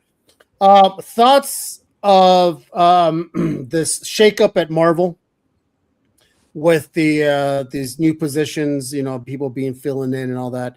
Do you think it's going to make a difference, or is it going to shake things up? Are we not even going to notice? I'm going to ask Mark on this. With the new the new additions, what are your thoughts? Well, I mean, I think Buckley's been there forever, so I think it's good to try something new. The 2 guys coming in are coming from like the Marvel TV and film side, so I don't know if they have any background in publishing or, in comics in general. Brad or if- Winderbaum does, right? Does he? Yeah, I didn't know. I recognize the names, but I didn't know if they had any history with publishing stuff like that. I mean, I think, Marvel probably needs to do a big shakeup. I mean, they probably need to change out the editor in chief. I don't know. Marvel feels stale to me. Like, I don't read a ton of Marvel titles anymore. There's very few that I read. But I think, I personally need to know more about the background of the guys coming in, if they've done anything in publishing, are they trying to streamline this so that the comics now are going to follow the stuff like, Daredevil or, Punisher or whatever on Netflix, or Disney Plus? Is it going to be, so someone watching that show can go and pick up a comic and understand, the same storyline? Are they going to tie together, or, the comics going to stay the comics and go from there? So for me, it's a wait and see, I guess, and see how these guys do. But overall, I think Marvel should have, CB should probably go. He's been there a while. I don't feel like they've really done anything, super spectacular. Falling behind DC also is probably not going to look good for them. So I think, they probably had to do some kind of shakeup. I mean, there's a number of good Marvel titles going right now, but it just, there's like Storm. I think Ayodele's killing it. I love G. Willow Wilson's Black Cat. I think it's a fun read. But I feel like those good titles are being overshadowed by the bigger name titles and these ultimate titles, which they're just not good anymore. I mean, like, move on from it. I mean, Absolute is literally, we're talking a lot about the Absolute titles right now, but there's the regular Wonder Woman run, which is top notch. There is, the Gotham Sirens run right now that's doing the Barbara Gordon breakout. I mean, Batgirl. Barbara Gordon breakout was phenomenal. Phenomenal. Batwoman is phenomenal. Batgirl is really good.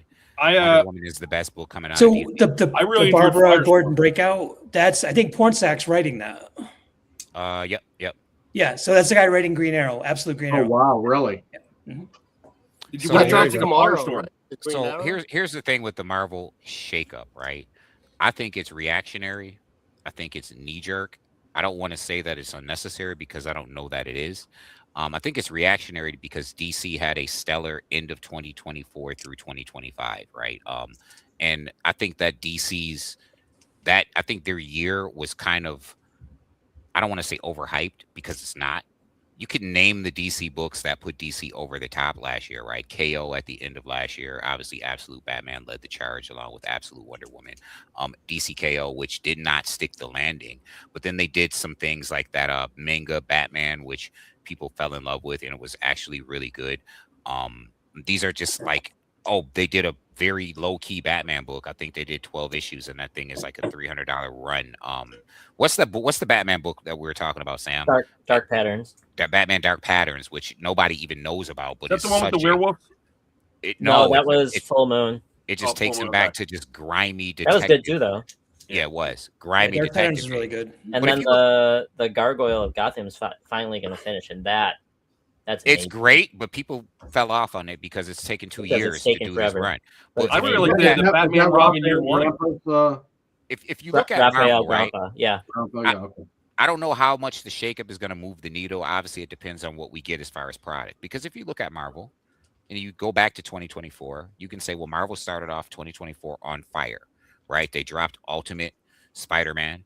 They dropped that Doom series. They dropped Avengers, Aliens. Like, they just dropped fire. That, books that really resonated, that were really carrying them. The problem is they're mainstream books, right? One World Under Doom was phenomenal. One World Under Doom. Before you rebooted Spider-Man, and you gave us more of the same. You gave us Tombstone again, and you gave us John Romita Jr. again, right? Like, their main products. Uncanny X-Men is still one of the top 4 selling comic books in all of comics every month under Gail Simone right now, right?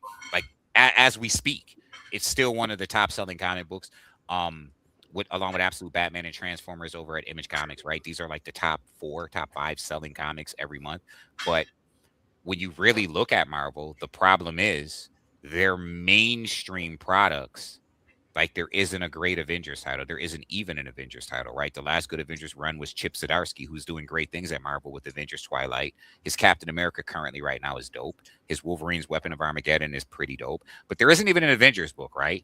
Fantastic Four has been lackluster. Like their main titles, with the exception of like Venom, which isn't my thing, but it's still L. Ewing, so it still kind of, resonates with people. And, to speak to that, maybe they do need a shakeup because their core titles are falling far short compared to one-offs like Avengers Aliens, right? The Ultimate line, these non-main core titles that are outselling or outperforming their core titles. And so maybe they do need a shakeup, but I do think it's knee-jerk reaction to DC having one good year. So, okay. PSA raised their prices. Shocking? No, we're not shocked, right? Since my question is, I'm shocked. The timing. Are you shocked? Yeah. Well, I mean, listen, I don't know what. I don't know if anyone on the panel knows how much PSA charges, but I guess it all depends on what you're sending in. I'd also ish. Is it the comic books or the cards that they went up on the prices? Everything across the board. Everything. Oh, yeah. Was it a drastic increase? I'm not familiar with what they charge. It's a pretty drastic increase. Is it really? Yes, and I think bulk is now going up to like 50 cards. So they not only increase the prices, but then they increase the quantity. Amount oh wow! For that to qualify for bulk pricing. So I think a lot of people are up in arms about it. You see a lot of folks starting to switch over to CGC for turnaround time, tag for especially with cards, people. I think holding value just for turnaround time. Yes. Yeah. So if I Google it, here's what it says: value bulk $25 a card, value $33 a card, value plus $50 a card, value max $65 per card, and regular is $80 per card. Now, the reason why I say I'm shocked, not on the card side of things because they control that market. I'm shocked on the comic side of things, but not because I'm shocked at how dare you raise your price. And I'm turnaround times also ish. It went from your bulk went from 95 business days to 140 to 160 business days. Hey. That's because they're the standard for cards. But just really quick, the reason why I'm shocked with the comics, that's crazy, is because I think the business model should have been out the gate have a higher price. And the reason why I'm saying this is because you're trying to compete with an industry giant named CGC. And if you want to look like a if you want to listen, I said this with Kevin when we did our exclusive and we put it at $25. He wanted to be at 20, and I'm like, listen, we're not a Kia, we're a Mercedes. So when Mercedes puts out a product, Mercedes puts a Mercedes price on it, right? They don't put a Kia price on it because if you put a Kia price on it, then you're getting a Kia, right? Like you know what you're paying for. But from a business perspective, if I was gonna hold on really quick, from a business perspective, if I was PSA and I was coming out and I wanted people to take my product seriously, I would be at the price point that I intend to be at out the gate because I want you to look at me. I'm telling you I'm Mercedes and CGC is Cadillac, but I'm telling you I am Mercedes. I'm going to give you Mercedes quality. You're going to give me the Mercedes that right there is your statement where the flaw occurs because Mercedes charges a premium. Like that little symbol on the car, they didn't slap that on there and then started getting a premium price. They slapped that on there and then their reputation for engineering preceded them. And then they began demanding it. And then the more features they added, the more draw they got, drove the price up. Here's the thing about CGC.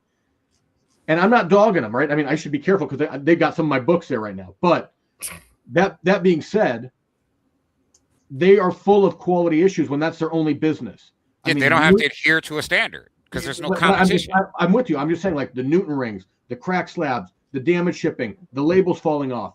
Like you name it, right? The 9/8 that you feel like sometimes, and again, I don't have any data to back it, so don't email me, but you feel like sometimes the volume slabbers get deference because they're sending big money into CGC, so certain things get omitted where me, the small guy, might get dinged on a thing, for instance. and again, I don't have any data to back this up. I'm just saying that's the general feeling on the street.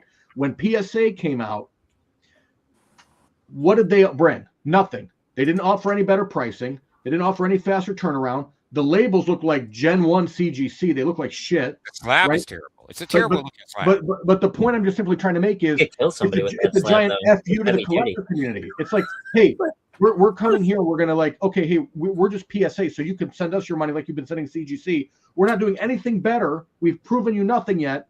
And now that CBC shut the door, they increased the price for nothing. And they increased the turnaround times. Yeah, but that's not my contention. My contention is why didn't you come out the gate with the price point you intended and then just have the quality behind? That's my contention. Like if you're going to come out, if you're a new company, what's your advantage? Are you beating the price? Are you offering faster turnaround? Are you offering a superior product? I would say no across the board. The labels. I wouldn't worry about beating the price. This is why I said I was shocked. My it's goal not always about is not price. to beat the It's all the name. It's all the name. That's the only reason why they got into comics. Yeah, and then it's just a big FU to the collector. It's like, hey, we're PSA. Give us your money now. But what are you giving for me differently than CGC? Nothing. Fuck you. Give us your money. Yeah, now. I don't disagree with any of that. Again, my shock is as a businessman, if I'm going to come out the gate and I'm going to be competing with a giant in the industry, I'm either going to have a higher standard and a superior product, or I'm going to give you a better price point. It's the same. It's the same thing for CGC though. Like CGC got into card grading, and I would say the same thing. It captured folks like maybe us who have loyalty to CGC from a comic standpoint, and you go, oh, maybe I'll think about grading a card or two. And now they've grown exponentially. You know, they're pretty big on their card, and now video game and VHS CGC and all this grades other everything. stuff. They that pretty they're much starting grade to everything. do. They'll grade a piece of shit if I send it in.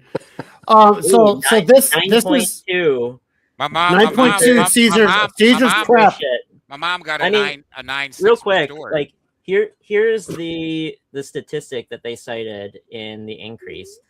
They graded 2 million cards in 2020, and then last year they graded 19 million. Holy moly. So it is literally like an unprecedented jump. And it's probably not just them. You know, the amount of cards getting graded everywhere right now is just astronomical. And people are grading anything now too. Like junk cards, they are grading. Yeah. So let me would have been like, hey, we went from 2 million cards to 19 million cards. And here's how we're increasing our scale with all that increased revenue we got. Instead, they go, you know what? People are sending these cards no matter what.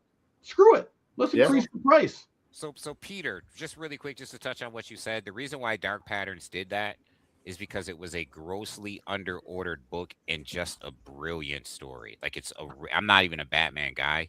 It's just a great Batman story. And when people found out how good it was and went back to get it, they couldn't. Wasn't available. So two things I want to attack. One, there's a buddy of mine who lives down the street. He goes by Joey Solo on Instagram. he kept on talking about and Mark, you know where I'm going with this. I was going to bring that up. I was going to say those of us in New Mexico have other problems, but yeah.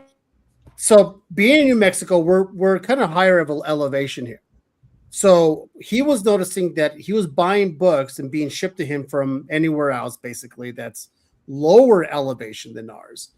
And the slabs, he would get the slab and they were bubbly. They were inflated. And right in the center, you put it on the table and spin it, and it spins. Oh, wow. Right? So I was like, I go, wait a minute. I never thought about this. So I came here. Now you guys know I've only bought, I think, maybe one book here, a couple books here in New Mexico, but the majority of my stuff has been from other states. So I grabbed the most recent one and I got it and I spun it, and sure enough, it spun. I think it was from Florida. It was from Florida. So we had a bunch of people over. Mark was over. He came over and we had a bunch of nerds and they were trading books and all that shit. So I got my drill and the tiniest drill bit. And I went to the very bottom of the corner of the slab and drilled it. It went and more spinning. No way. So back when they were having so many damages, do you remember that? Of course, we all remember that. The banana gate. Yeah, the banana gate. I always thought that the issue could have been because it was in the summer and books are sitting possibly on a hot truck, and the inner well is plastic, and it was just like, you know. Well, listen, I actually have video of it, and I'm actually going to post it because it was an experiment. That's crazy. Now, mind you, only on new slabs, not the gen. That's the other thing too. It wasn't all slabs. So don't buy my slabs from like Denver. But CGC's new slabs are pretty nice, man. Those things are so hard to crack now. This new slab, they are. But if you look at it, if you look at it on the side, it's like it's just bubbled up a little bit. The center. So crazy. I had the same thing. I submitted a absolute Wonder Woman #1, and when it came, I could feel like the bubble in the middle. Yeah. So I might rather have a bubble in the middle, because then when they're pressing together to the inner well, that's where the Newton rings come from. Let me keep the bubble. Yeah. Yeah, I mean, here's a more recent CGC DSA slab, right? Now, again, I'm not dogging CGC for the quality issue, because CBC has had the same issues. I mean, they didn't step up their game either. I'm just saying PSA comes in now. They now have the nerve to raise their prices, and they're not doing anything better than CGC. Why would I ever go to CBC or a PSA? Well, CGC's putting out a nice slab right now. They really are. I mean, why would I ever leave this to go to those red labeled PSA books? Well, shake your book. Shake it. No. Oh, see, there you go. Hell no. So now everyone's gonna go and get their slab and put it on the table and see if it spins. But it was such an experiment. I'm good. It was such an experiment, and you should see all of our faces. We almost did that unified, like, whoa, because you could actually, I think you heard a little puncture sound, and I did it in a place where you would never know I drilled a tiny hole, but the air escaped. The next thing I want to bring up, and this shocked me when I read this. So, an Akira #1 first print, graded 9.4, sold at Heritage for $35,000. Why are you shocked? That's actually. I don't know. I am shocked. I mean, it's a 9.4. That's kind of surprising. Oh wait, that's a compendium, though, right? That's not. That's the Japanese first print. That's is that what you're talking about? Are you talking about the so that's the first print, Japanese. Oh, wow. So, wait a minute. So they graded that? BGS. So I think, is Beckett owned by PSA? Yeah, Beckett is owned by PSA. Mm-hmm.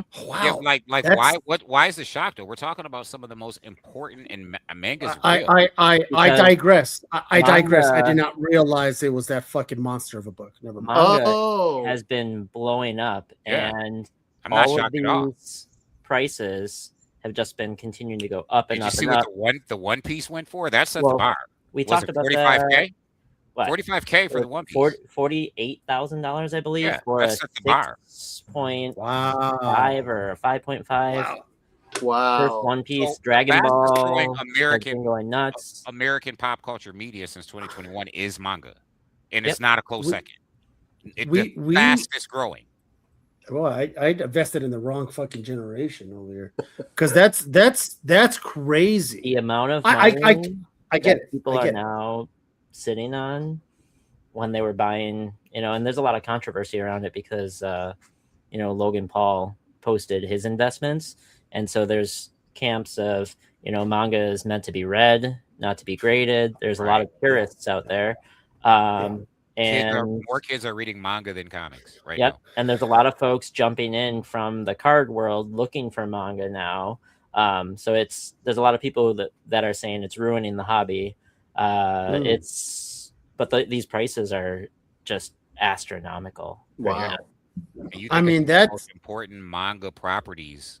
We're talking American modern pop culture, right? Dragon Ball Z. Well, and so Dragon Ball Z, that's another good example. The English, which I was on this train like a couple of years ago, buying every American single issue comic book I could for a while. All of those have started to skyrocket. Sam and I talked about it. I'm gonna ask you a question, Caesar, just so you get an idea. The question is to give you an idea of how impactful manga is. right? You know Free Comic Book Day books. Yeah. Do you know what the Grail Free Comic Book Day book is? No, it's a good question. What is it? One Punch Man. One Punch Man. A 9.8 Is it goes One for about $300 Wow. because they're never going to be printed in comic books, right? These mangas do it in comic format to get comic readers to buy the manga. Unless right? you're My the Psychic Girl, then you get a comic book format. So the next grail of like all of the valuable Free Comic Book Day books are mangas, right? Like Demon Slayer, Solo Leveling, Kaiju number 8. They're all Free Comic Book Day books that are based on mangas. We have been buying them up for literally the past like 4 or 5 years because they're huge keys. Hey, I answer that, Drew, if you don't mind. I will. Carm, thanks for the question. We are actually thinking about either and or golden or treasury books. Currently, what we sell for Golden Age are what's known as comic capes. They are UV protected clear boards that you could put in front and or the back of your book in a regular bag. Yeah, you know, the cool But thing Sam, is they have. Yeah, I got that Ninja Scroll Run, Peter, and there you go. and the 1 in 10 variants. Yeah, that's a comic cape right there in a magazine size. Magazine size, clear backer board, right? You know, these, you know, Carm, these work great for magazine styles and Golden Age. So they work very good, nice and hard, and it's good. Yeah. All right. Thanks. They know what the hell they're doing. They know what the hell they're doing. It has the same UV protection on it too. Sam, what would you grade that that issue that you had before? It's probably a VG, probably like a 4.5 or a 5. Nice. Now we're talking So- a 9.4 that sold for 30. 9.4. So that makes sense. There's Yeah, that's a noteworthy piece, I think. there's 2 areas where people are putting their money. So there's the like weekly magazine format The show that are thicker. It's printed on like newsprint on the inside, and they're called Zashis. And then there's like what Dan Zashi, has. by the way, is the Japanese word for magazine. Correct. And then this is where all of your like characters and your stories will get serialized. There's probably like 30 different like individual chapters of They introduce various these characters in those books. yes, and if they're various successful, they properties do in mangas. here, you know. It's like reading the Sunday newspaper. That's what I equate it to, with a ton of different comics in it. And then what Dan just showed a Freerin, right? Freerin Volume 1. And those tiny little books, which everyone thinks of when you think manga, those are called tankobons. And so the market is right now heavy in these because these are the technical first appearances. Yeah, like Wow. Akira's first appearance was in Young Magazine, Correct. like one of those formats.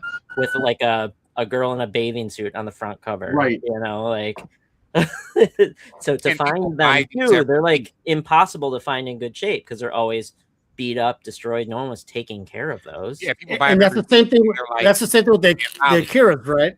And Oh, that's why it's hard to find a 9.4 because they're red. At When 9.4 they first is came out. probably the highest grade. Correct. Okay. And not like I'm no expert, but I've spent probably the past 4 or 5 months doing like heavy amounts of research and buying whatever I could, and then it just got ridiculous over the past month. Wow. It's nuts. And that's across like Dragon Ball Z, One Piece. Oh yeah. Dragon Ball Z is way too expensive. Yeah.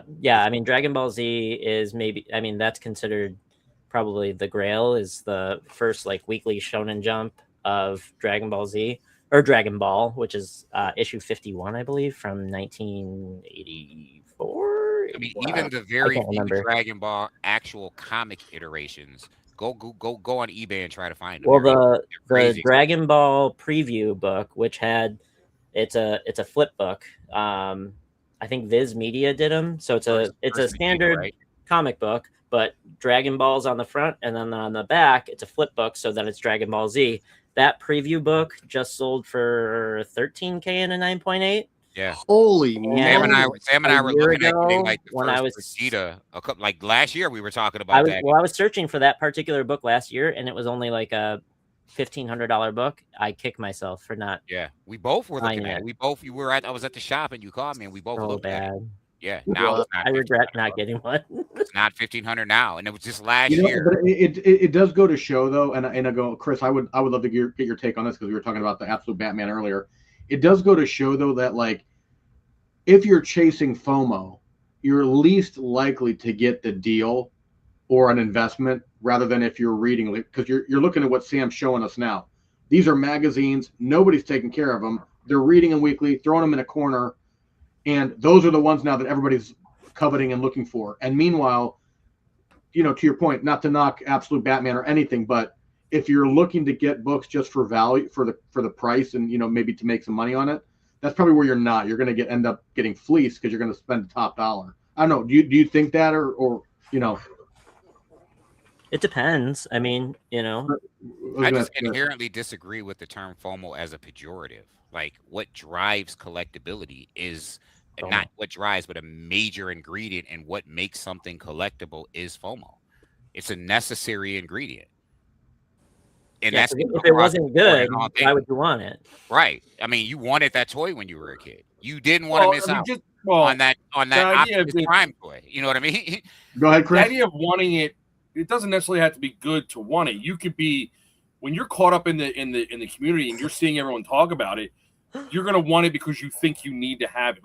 Like there's been a few spec books that have come out in the past couple of months, like Nectar and White Sky, where everybody like lost their mind because they had to have them, and they're really nothing special, but everybody had to have it because everybody else was getting it. You know, whatnot on online and Instagram, everyone was talking about it. So everyone was like, "Well, I got it." I mean, my local shop, he's like, my phone was blowing up to have people add this on because everyone thought it was going to be the next big thing, and it's like that. You know, that's like there's like that inflated value right out of the gate because it's everybody thinks you have to have it. Well, there's a difference between somebody getting caught up in the idea that something is going to be the next big thing versus the very neutral. But that's the FOMO. FOMO, right? Because like Optimus Prime, every kid thought it was going to be the next big thing, which made Optimus Prime something that's still relevant today. Like the reason why Optimus Prime and Transformers are still relevant today, and Energon Universe is one of the top selling comics, Transformers in particular, is because as a kid we FOMO Transformers. Right. Let me ask you guys though, what started this? Walking Dead? Started what? Started what? You know, kind of this FOMO more than Walking Dead wasn't FOMO'd. No, nobody's reading Walking Dead when it first came out. Like it took a while to catch on. Okay, so what is something's killing the wasn't children? FOMO'd. Something is killing the children was FOMO'd. FOMO'd, right? After the beginning? 15. Okay. Not at the beginning. I'm but gonna say after like COVID. issue 15. The COVID booster started FOMO. COVID for sure. Almost always been a thing. COVID made that book. I would venture to There's say a reason people stood outside in lines for hours to get Cabbage Patch Kids in the 80s. I didn't want a single book, and they put the COVID booster in me, and I started buying shit like crazy. I'm broke now. Dude, I almost got murdered with Tickle Me Elmo, so I can sympathize with that. I worked in retail during Tickle Me Elmo. Toys R Us, right? Yeah. Tickle Me Elmo, like there's a reason. Go ahead, Andrew. I think the FOMO started with Image Comics. That's where, for me, that was when I got out of comics actually, and jumped back in years later. That was just, I don't know. I kind of get the same feeling right now about the Absolute series. While I don't disagree, I don't know about the quality of the book, but I wonder what percentage of people are buying it literally just for speculation and FOMO. That's my there's feeling. a great percentage of people that are, but as far as so quality, that's it. Like, so when everyone looks at the numbers, like, oh, X amount of millions sold, did X amount of millions sell because it's good, or because it's good to some people and those people told other people that you have to have it, and then also those sales are going to flippers who are getting every single issue graded to flip it to you. Like that's my concern is what is the real driving force of the book? Not that it's not good. Not that any of these spec books aren't necessarily good to a degree, but it's this like this infliction of this desire, like you have to. And again, social media. I mean, we're all guilty of it. We're all on it right now. But social media, whatnot, all that stuff is just a driving force behind. You have to have this book. Yeah, but you know? good is and subjective. then all the retailer incentives and can I tell you, Chris? I don't think FOMO by itself is what puts a bad taste in our mouth. Like we give FOMO a bad connotation. That's what I'm saying. It shouldn't have one. But in reality, like it's a good thing because it's kind of creating a buzz, right, for a hobby that we like. What I think puts a bad taste in our mouth is when you get in these and again, I think that's why social media and FOMO kind of get this hand in hand, like a little bit of a linking here, because when you get into a room like a captive room where people are selling the book that you want so bad and they're charging exorbitant amount of like insane. I mean, like, right. I want people to make money. Money's not a bad word to me, but the amount that they're charging is so grotesque. Like, it just feels dirty. That's where I think FOMO gets its bad rap from, because you feel like, okay, yeah. I've now gone from, a fear of missing out to just getting bent over the table just so I can get this. Well, book. It's because FOMO. And I think one of my reasons why I'm as bitter as I am is being a raw collector. It's becoming harder and harder to find raw copies of books, because as soon as a book comes out, it gets graded, and everybody sells it graded. I mean, I go to conventions and I'm like, I walk around, I'm looking for certain issues. I'm like, well, I have it at a 9. I don't care.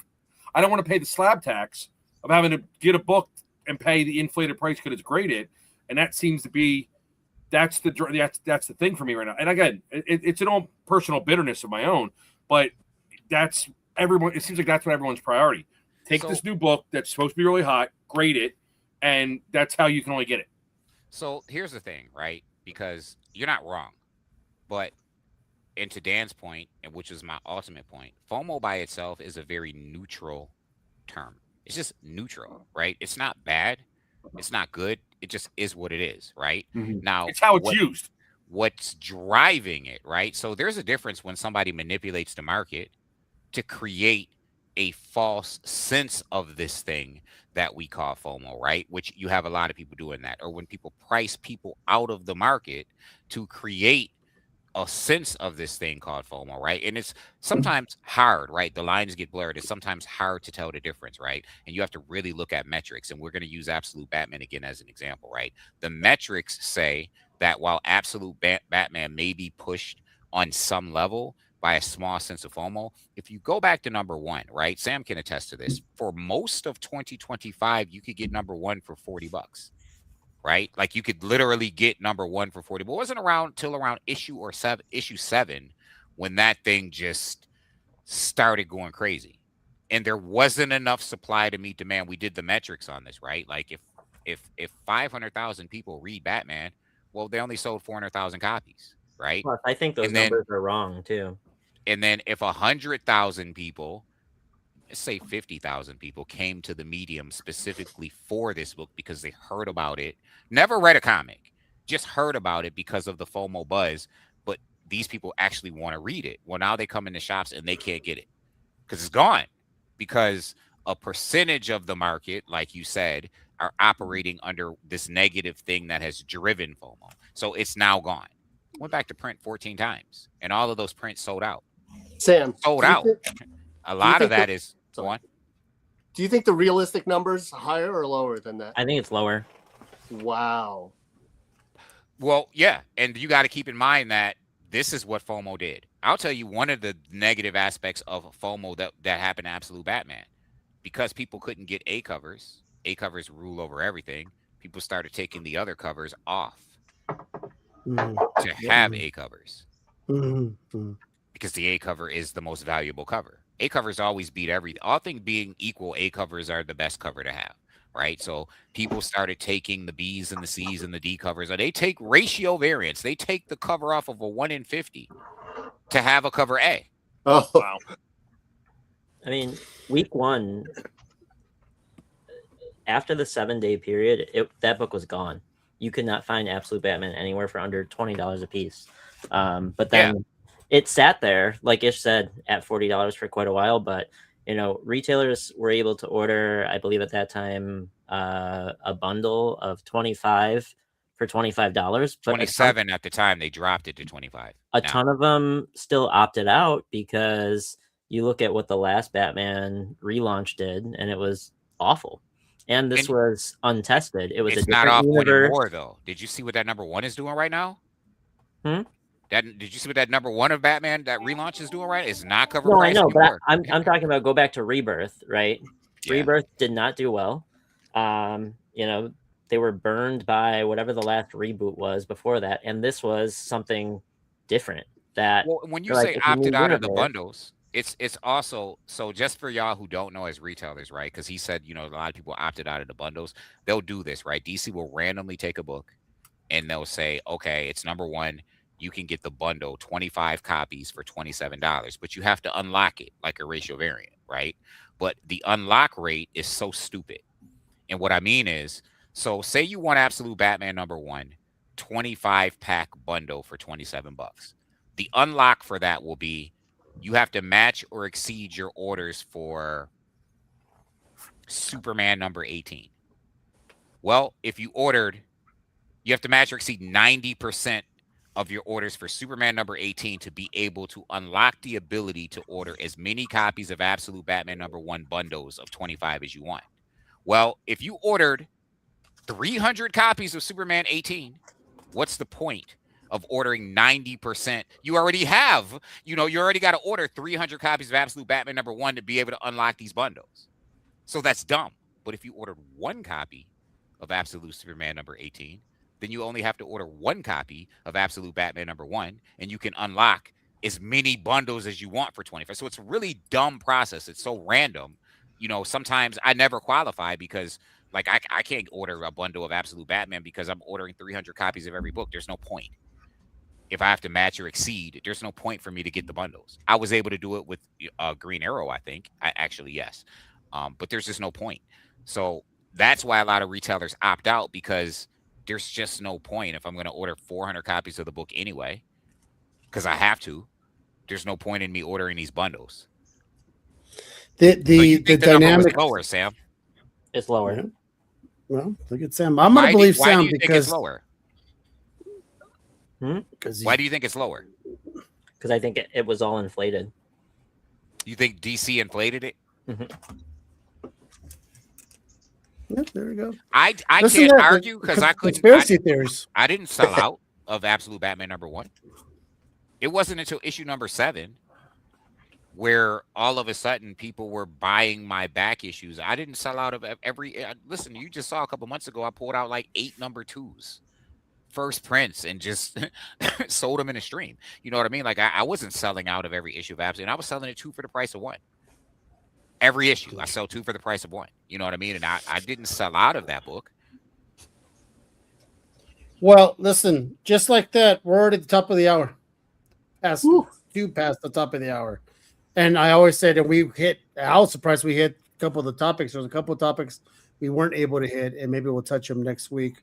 Speaking of next week, we have Kyle Willis jumping on, who's he's going to be promoting a Kickstarter of his. Only because he's a buddy, he's a friend of the show. First time going to be on the new podcast, so we're going to have him on as he's going to his Kickstarter. I believe is called Poison and Pain, or Pain and Poison, one of those. So this is about the time where we go around, but I will say right now, as the whole reason of the show tonight was to promote the slab screen. So while the show was going on, I put it on the Daredevil. And there you go. Yeah, it's nice. You don't see it. I can't tell that you put it on. Did you really put it on? Why didn't you put it on so we could see it? We did. I did put it. I was taking. Yeah, he was doing it while we were chatting. I saw him. When we were talking about manga and anime, he was going to town. He was not even focused. He was like, so it's on here. It's on this one, and once again, you just cannot tell. I love that Justice League book. You should give me that, Caesar. That is nice. Nice. Sure, okay. It is a fantastic. It's fantastic, and once again, don't forget they have the comic capes also for the. Look at that for the magazine style, also for the Golden Age. Clear backer board, very nice. Love them. And someone else in the comments mentioned for original art, and we actually do have an original art holder. It's called the Coat. Yeah, Andrew, again, man, I'm such a fan, and I just appreciate your innovative products that help us collectors. I mean, it's just so cool how you the factory just pumping out new and fresh ideas. I love it. Thank you. Thanks. Yeah, I appreciate that. Andrew's a good guest. Apparently, Lawrence wasn't able to make it again. One of these days, we're going to get Lawrence on this show. Andrew, he's like he's elusive, man. He is elusive. One of these days, He's an AI bot. He's not real. He's an AI bot. He is. He's an AI bot. He buys all the concert tickets and sells them. Peter, man, that Hush 2 is terrible. I just got to tell you, man, that Batman Hush. Wait, is it bad? It's bad. It's bad. Well, it's not bad. It's It's just the opposite of good. It's way the opposite of good. Like it's man, and they make you wait a year for something that's inherently bad. Holy and moly! Has anybody seen a Jeff Loeb remark? By the way, I can get it out if you want. How did the Knicks win? You know, you're not. How did the Sabres lose? Oh my God! Oh, there we go. Yeah, I love that. I love that you always pull out the Buffalo. Bad. I love that you like pull out that. Yes. Last time we were on together, you were rocking the Bills hat, man. Love it. Yeah. I'm still bitter on my Flyers losing.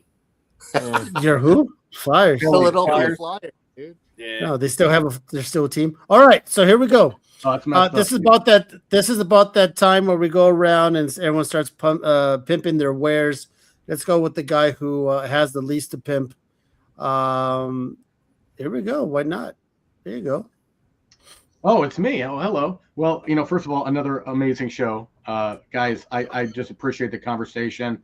Always good perspective, always good insights. If you're not following Caesar's new The Real Dracula's Wolf podcast, make sure you're doing it because it's been 2 bangers in a row, Caesar. I mean, I'm just waiting for the one bad show. I hope we don't get it, but you just had 2 great shows right now. So, but if you don't find me here, you can find me on Instagram at Tree City Comics, where I'm always writing about the shows I'm watching, the toys I'm buying, the books I'm reading. Every Wednesday, New Comic Book Day, I'm grabbing a handful of my pull file and I'm writing about those particular books. So I would love to connect with you out there and just see if you agree with my take on those books. Also, I'm part of the Comic Underground, which is an amazing group that keeps it fresh on Instagram, brings sellers to our screen. They're getting ready to gear up for their second Anti-Con event, which is June 26th through 28th. Going to be chock full of creators and variety shows and coffee talk and sales. And if you were tuning in tonight before Caesar's show, they had an amazing show with a couple of artists sketching Supergirl, which was amazing. And that's the kind of stuff that they continue to bring to your screen. Also, I will have a sale. I don't do sales often, but I do a sale during Anti-Con and I blow them out. So if you're following me, Tree City Comics on Instagram, you'll be up to date when that's going to happen and you'll make sure to join and you can grab some amazing deals. So, again, if you don't see me here, please connect with me on Instagram, Tree City Comics. Yeah, that's it. Fantastic. Thank you, my man. Let's go with Chris. You're up next, my friend. Go ahead and pimp where you can find you, see you, what are you doing, all that good stuff. Yeah. So first off, I'm just glad I was able to make it through the entire show this time. So that's right there. I mean, it's a win. But no, I had a great time. I mean, you guys are all great. I mean, like Dan said, the conversation, the perspectives, the ideas getting shared around are I had a great time. But yeah, you can follow me on Instagram. I'm on Instagram, TikTok, Threads, all same username, Comics Geek and More. Kind of same as Dan. I share what I'm into, pop culture, geek, Lego, comic books, movies, just a little bit of everything. I do a couple segments featuring. I just kind of started a few segments where I'm featuring an artist and a writer each week, and I give a rundown of some of their books. But yeah, I love the engagement. I love to connect with people in the community. So, give me a follow and let's chat. All right. Fantastic. Sam, what's going on? Let's see. Well, one, thanks for having me here. Tons of fun tonight, especially learning about a little bit more about Comic Capsule and those slab screens. That's amazing. Yeah, cool, what do we have going on? So we dropped an Archie Comics exclusive last week, and we dropped our Absolute Catwoman #1 by Dan Panosian. You could find them on sequentialartcomics.com. Most likely this week we'll be revealing an Absolute Batman 21 and probably putting it on sale. So take a look there. You could follow me at Comic Sam Collects on Instagram. If you're looking for any particular books, just shoot me a message, or if you just want to talk comics, I'm always free. In addition, I got to get back onto some sales on Whatnot. You can follow me at Comic Sam. I've got so many boxes to blow out behind me, so we'll see what happens. I might be on the Comic Underground in June. Dan and I are trying to figure that out, so it's going to be an exciting month. All right, very good. Mark, well, I know you got some stuff coming up. Yeah. There we go. Yeah, so it's convention season, so it's Denver, Phoenix, Heroes, San Diego for me. Also got our Kickstarter book has been printed and is getting ready to go out to all the backers. And then Alex and I will be doing a short, kind of like a tour, I guess. We're going to start here in Albuquerque. We'll hit Texas, we'll hit Colorado, we'll hit Arizona, we'll hit California, where we'll do stops and we'll have the book. We'll have some exclusive prints, stuff like that. Working on issue 2 for that, so we'll see that soon. Think we've got a publisher locked down. So, and what's the name of the book? Merciless. Or Merciless, if you want to. Yeah. So yeah, we did well with Kickstarter. It's gotten good reception on the people that have read it. So we're looking good there, and then we'll have it at San Diego. We'll both be there. So that's it. You can find me Big Smooth 39. Talk about what I'm working on. I share a lot of my creator friends, their stuff as well. Talk about the convention that I run. We just had it last month, but we're already working towards next year. Phil Hester's our first big announced guest, so Phil will be here next year. Mark puts on a good con. If you're ever in Albuquerque next year, come on down and join it. It's a comic book con for comic book geeks. Fantastic creators, fantastic writers and cover artists and inkers. I mean, it really is a good show, and it's very intimate, and you could really get into deep conversations with these artists. And I'll be going next year and all that good stuff. So. Thank you, Mark. Let's go with all right, let's go with you. Finally, Andrew. Ah, cool. Like 35 guys on this fucking podcast. We finally got to you. All right. Well, thank you all. Always love this show. Always great seeing you and talking to you, Caesar. And yeah, man. Always fun chatting and geeking out with whomever. And what better bunch of guys to do it with than you guys. Especially the ones that I've been on here with before. And Chris, I know you. Ish, I know you. Sam, we've been on together before, and always appreciate your perspective and insight because you guys know a lot more about the market than I do, and I love it because I learn. So that being said, you could follow us at ComicCapsule, and I will personally be attending Heroes Con in North Carolina. I'm going to have some swag with me, giving out some gift boxes. So if whomever's attending, come and see me, and might give you something for free. And we have a whole bunch of products on the roadmap. I can't really talk about them now. We really like to soft introduce our products to the public. We don't like to kind of have a ton of fanfare surrounding our products. We like it to kind of grow in a grassroots sort of way where someone like Caesar gets one and is like, holy shit, this is an amazing product.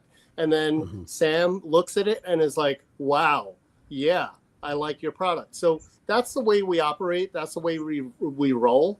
We've been here 3 years now, and we are just getting bigger. And just Ish alluded to it before, we're coming out with new products.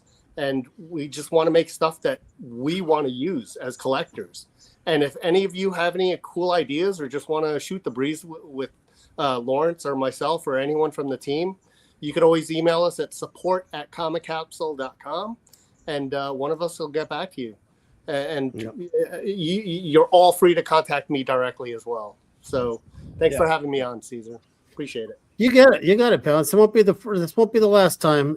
Hey, Carm, go ahead and answer your question while we get these other people going. Oh, there he is, right there. He says, "Can you put like a scan QR code on the back of the capsule so you can upload a video or photo your book being sketched or signed with the artist?" That is dope. I love that. I will make a note of that and mention it in our brainstorming session. I would love to do something like that. That's a good idea. Go ahead. No, we do have a coupon code. Chris, you want to recite the coupon code that you have? Yeah, it's Comics Geek 10. And like I said, if you follow me on Instagram, grab the link in my bio, shoot over there, use that code, it'll get you 10% off. Yeah, Comics Geek 10. Yes. All right. I saved the best for last because he's my brother from another color. I always like to say, Ish, you got the floor, my man. So shout out to you, Caesar, first and foremost. A second episode, and what a dope second episode. Like, really great. First episode was really great. This is ominous in a good way of some really dope things to come. Some really dope guests. Shout out to Andrew, Comic Capsule, for joining us. Shout out to Chris, Comic Geeks, for joining us. As always, shout out to Mark, my homie from New York State. Shout out to Comic Sam. Shout out to Dan, the man. Listen, I need everyone and I want to just give a special shout out to the viewer from Australia. Appreciate people watching us from down under. Bronson's my guy. And everybody, listen. Caesar's been doing this for a long time. It is the reason why he can get such an eclectic group and then bring in someone like myself who really doesn't rate to hang out with these awesome people, because he's been doing it for a long time. He's been putting in the work.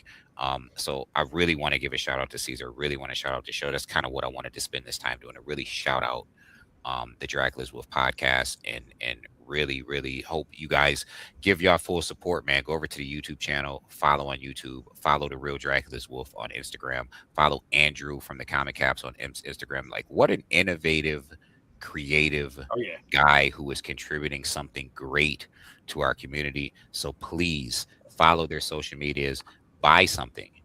Everybody go buy one Comic Capsule or one CGC case protector, screen protector. Just go buy one. Like, buy me one too. Support the people. really reach out and support the people who are doing things in the community. Follow Dan at Tree City Comics for his reviews. Check him out in the Comic Underground. Follow Comic Sam and Sequential Art and the really dope exclusives that they're bringing to this media. Some really great ideas. Follow Mark. Support Mark's Kickstarter. Listen, support Mark's Kickstarter, man. Support the people in this community that are proliferating and continue to grow this community that we all love. Go follow Comics Geek on Instagram. I follow him. I follow Andrew. Follow everybody in this chat. I'm Issue X. I am the owner proprietor of Comic Sense. I'm the Robin Hood of the unfair market. You can find me on Instagram. It's written there, ISHUE. You can read it. You can follow me at Comic Sense on Instagram. I don't know why it said PN, but it should say ON. Follow me on Instagram. I'm approachable. You can reach out to me, doing some cool things. I have an Absolute Catwoman exclusive dropping. I got to tell you, the best Absolute Catwoman exclusive I've seen is the Dan Panosian by Sequential Art. It's just phenomenal. It's really gorgeous. It really is. So make sure y'all go and y'all go get a copy. No, it really is, man. I love mine by Aero Diaz, and I'm just looking at the Dan Panosian like, wow, a little bit jealous, but you're my brother, so that thing is fire. It's fire. I mean, my Aero Diaz is fire. I haven't revealed it yet. I'm waiting for some things, but we got that coming every Tuesday night at 6:30 p.m. Eastern Standard Time on Comic Sense on Facebook. We do a hashtag all of the spec live stream where we bring you the best value on the unfair market, period, point and blank. An example, we had Absolute Green Arrow today, cover A and C for $5, 55% off. You got 2 copies for the price of 1. We had Odin #1, 2 cover A's for $5, 2 for the price of 1. That is what we do. We all of the smoke, full-fledged middle finger with the unfair market. So that's what it is. Check us out on all of our social medias. And yeah, that's what it is. Sweet daddy. All right. Well, Listen, guys, I gotta tell you what the hell's going on there. Oh, there we go. Wow, what a show! Once again, this is why we're here tonight. Slab screen to protect your slabs. And by the way, Peter, if you're still here, F you and Chris, slabs rule. You're wrong. Because Peter's like, Chris, you're my man. Peter, At least I read, Peter, though. listen, man, you got to go over to sequential. At least I can read. Get that exclusive, and I'm telling you, Sam doesn't fuck with Comic Sense anymore like that. You know, he just don't fuck with us no more. I don't even get the books, dude. I don't get the books until like a month or two after they come out. We can't help him peddle his dope exclusives anymore. It would be my pleasure to do. But Peter, you got to go over to sequentialart.com to get a copy of that. And I'm telling you, it's fire. It is. It really is a great cover. It's really great. So, you know what's even better is I double down. Yeah, fuck you, Chris, and fuck you, Peter. Slabs are the way to go. I don't care if I don't ever read them. It's going to be easier haul for my daughter when I don't no longer in this plane. Slab screen, and oh, look at that! I made a little stand for my mic, by the way. And look at that. Slab screen's on here. Don't even know, my man. Is it on the front or is it in the back? You don't know because you don't can't tell the difference. And you know what? I feel like since you put that screen on there, it makes the colors pop better. You know what? It's almost like a Mylar for slabs. Look at that. It looks really clean. I'm done. Mylar for slabs, like yo. Yeah, Mylar for slabs. Hashtag Mylar for slabs. He's in his bag right now, man. Andrew's like, that's at least a 6'5" right now. Andrew's like, as a matter of fact, that's worth 11 more slab screens coming your way, Caesar, because Mylar for slabs is the way to go. Okay, that was saying next week we got Kyle Willis joining the show. We got Kyle Willis, and he's going to be kicking about his print. He's going to be kicking his he's going to be what the Lawrence. I snuck out for 5 minutes. I want to say hi and say thank you for the invite, and I'm so sorry I'm super late. But much love to you, Lawrence, we got to get you in here at least longer than 2 minutes. Yeah, no, I totally agree. I wanted to call and apologize because I just got out. But family calls. Don't worry first. about it. Yeah. Hey, we'll have you back on. Yeah. Don't worry about it. Much love, guys. Much love. Take care. Lawrence is not an AI bot. He's real. No, I am not an AI bot. No, I am not. I am not AI bot. All right. Good night, everybody. Right. Take care. Bye-bye. Thanks, Lawrence. All right. So, like I was saying, next week we got Kyle Willis on. He's going to be Kickstarter. Dorf will be joining because he's also good friends with Kyle. Stay tuned. I am booked. I was looking at my schedule for the shows coming, and just to let you guys know, we won't be telling you what's coming on, but I am booked until the 16th of June with guests, and I'm hoping on the 16th they have a very special guest joining. I'm working on that right now. Other than that, thanks a lot, guys. Very fun. Go join. Dorf reached out to me the other day. He's like, Ish, I'm going to send you a list of some books that I'm looking for. I'm like, all right, send me the list. It's like AF-15, and like, I'm like, yo, I'm looking for those too. Like, what you mean? Like, you got a lead on any of these books? No, I don't. I'm looking for them too. It's like, listen, bro, this is the best list that nobody could ever put together in one list. He's like, yeah, I'm just looking for these books. Yeah, me too. All right, guys. That's it. We'll see you next week. Stay in the green room if you want to talk, hang out. There goes some fucking balloons again. All right, man. See ya. Good night, guys. See ya.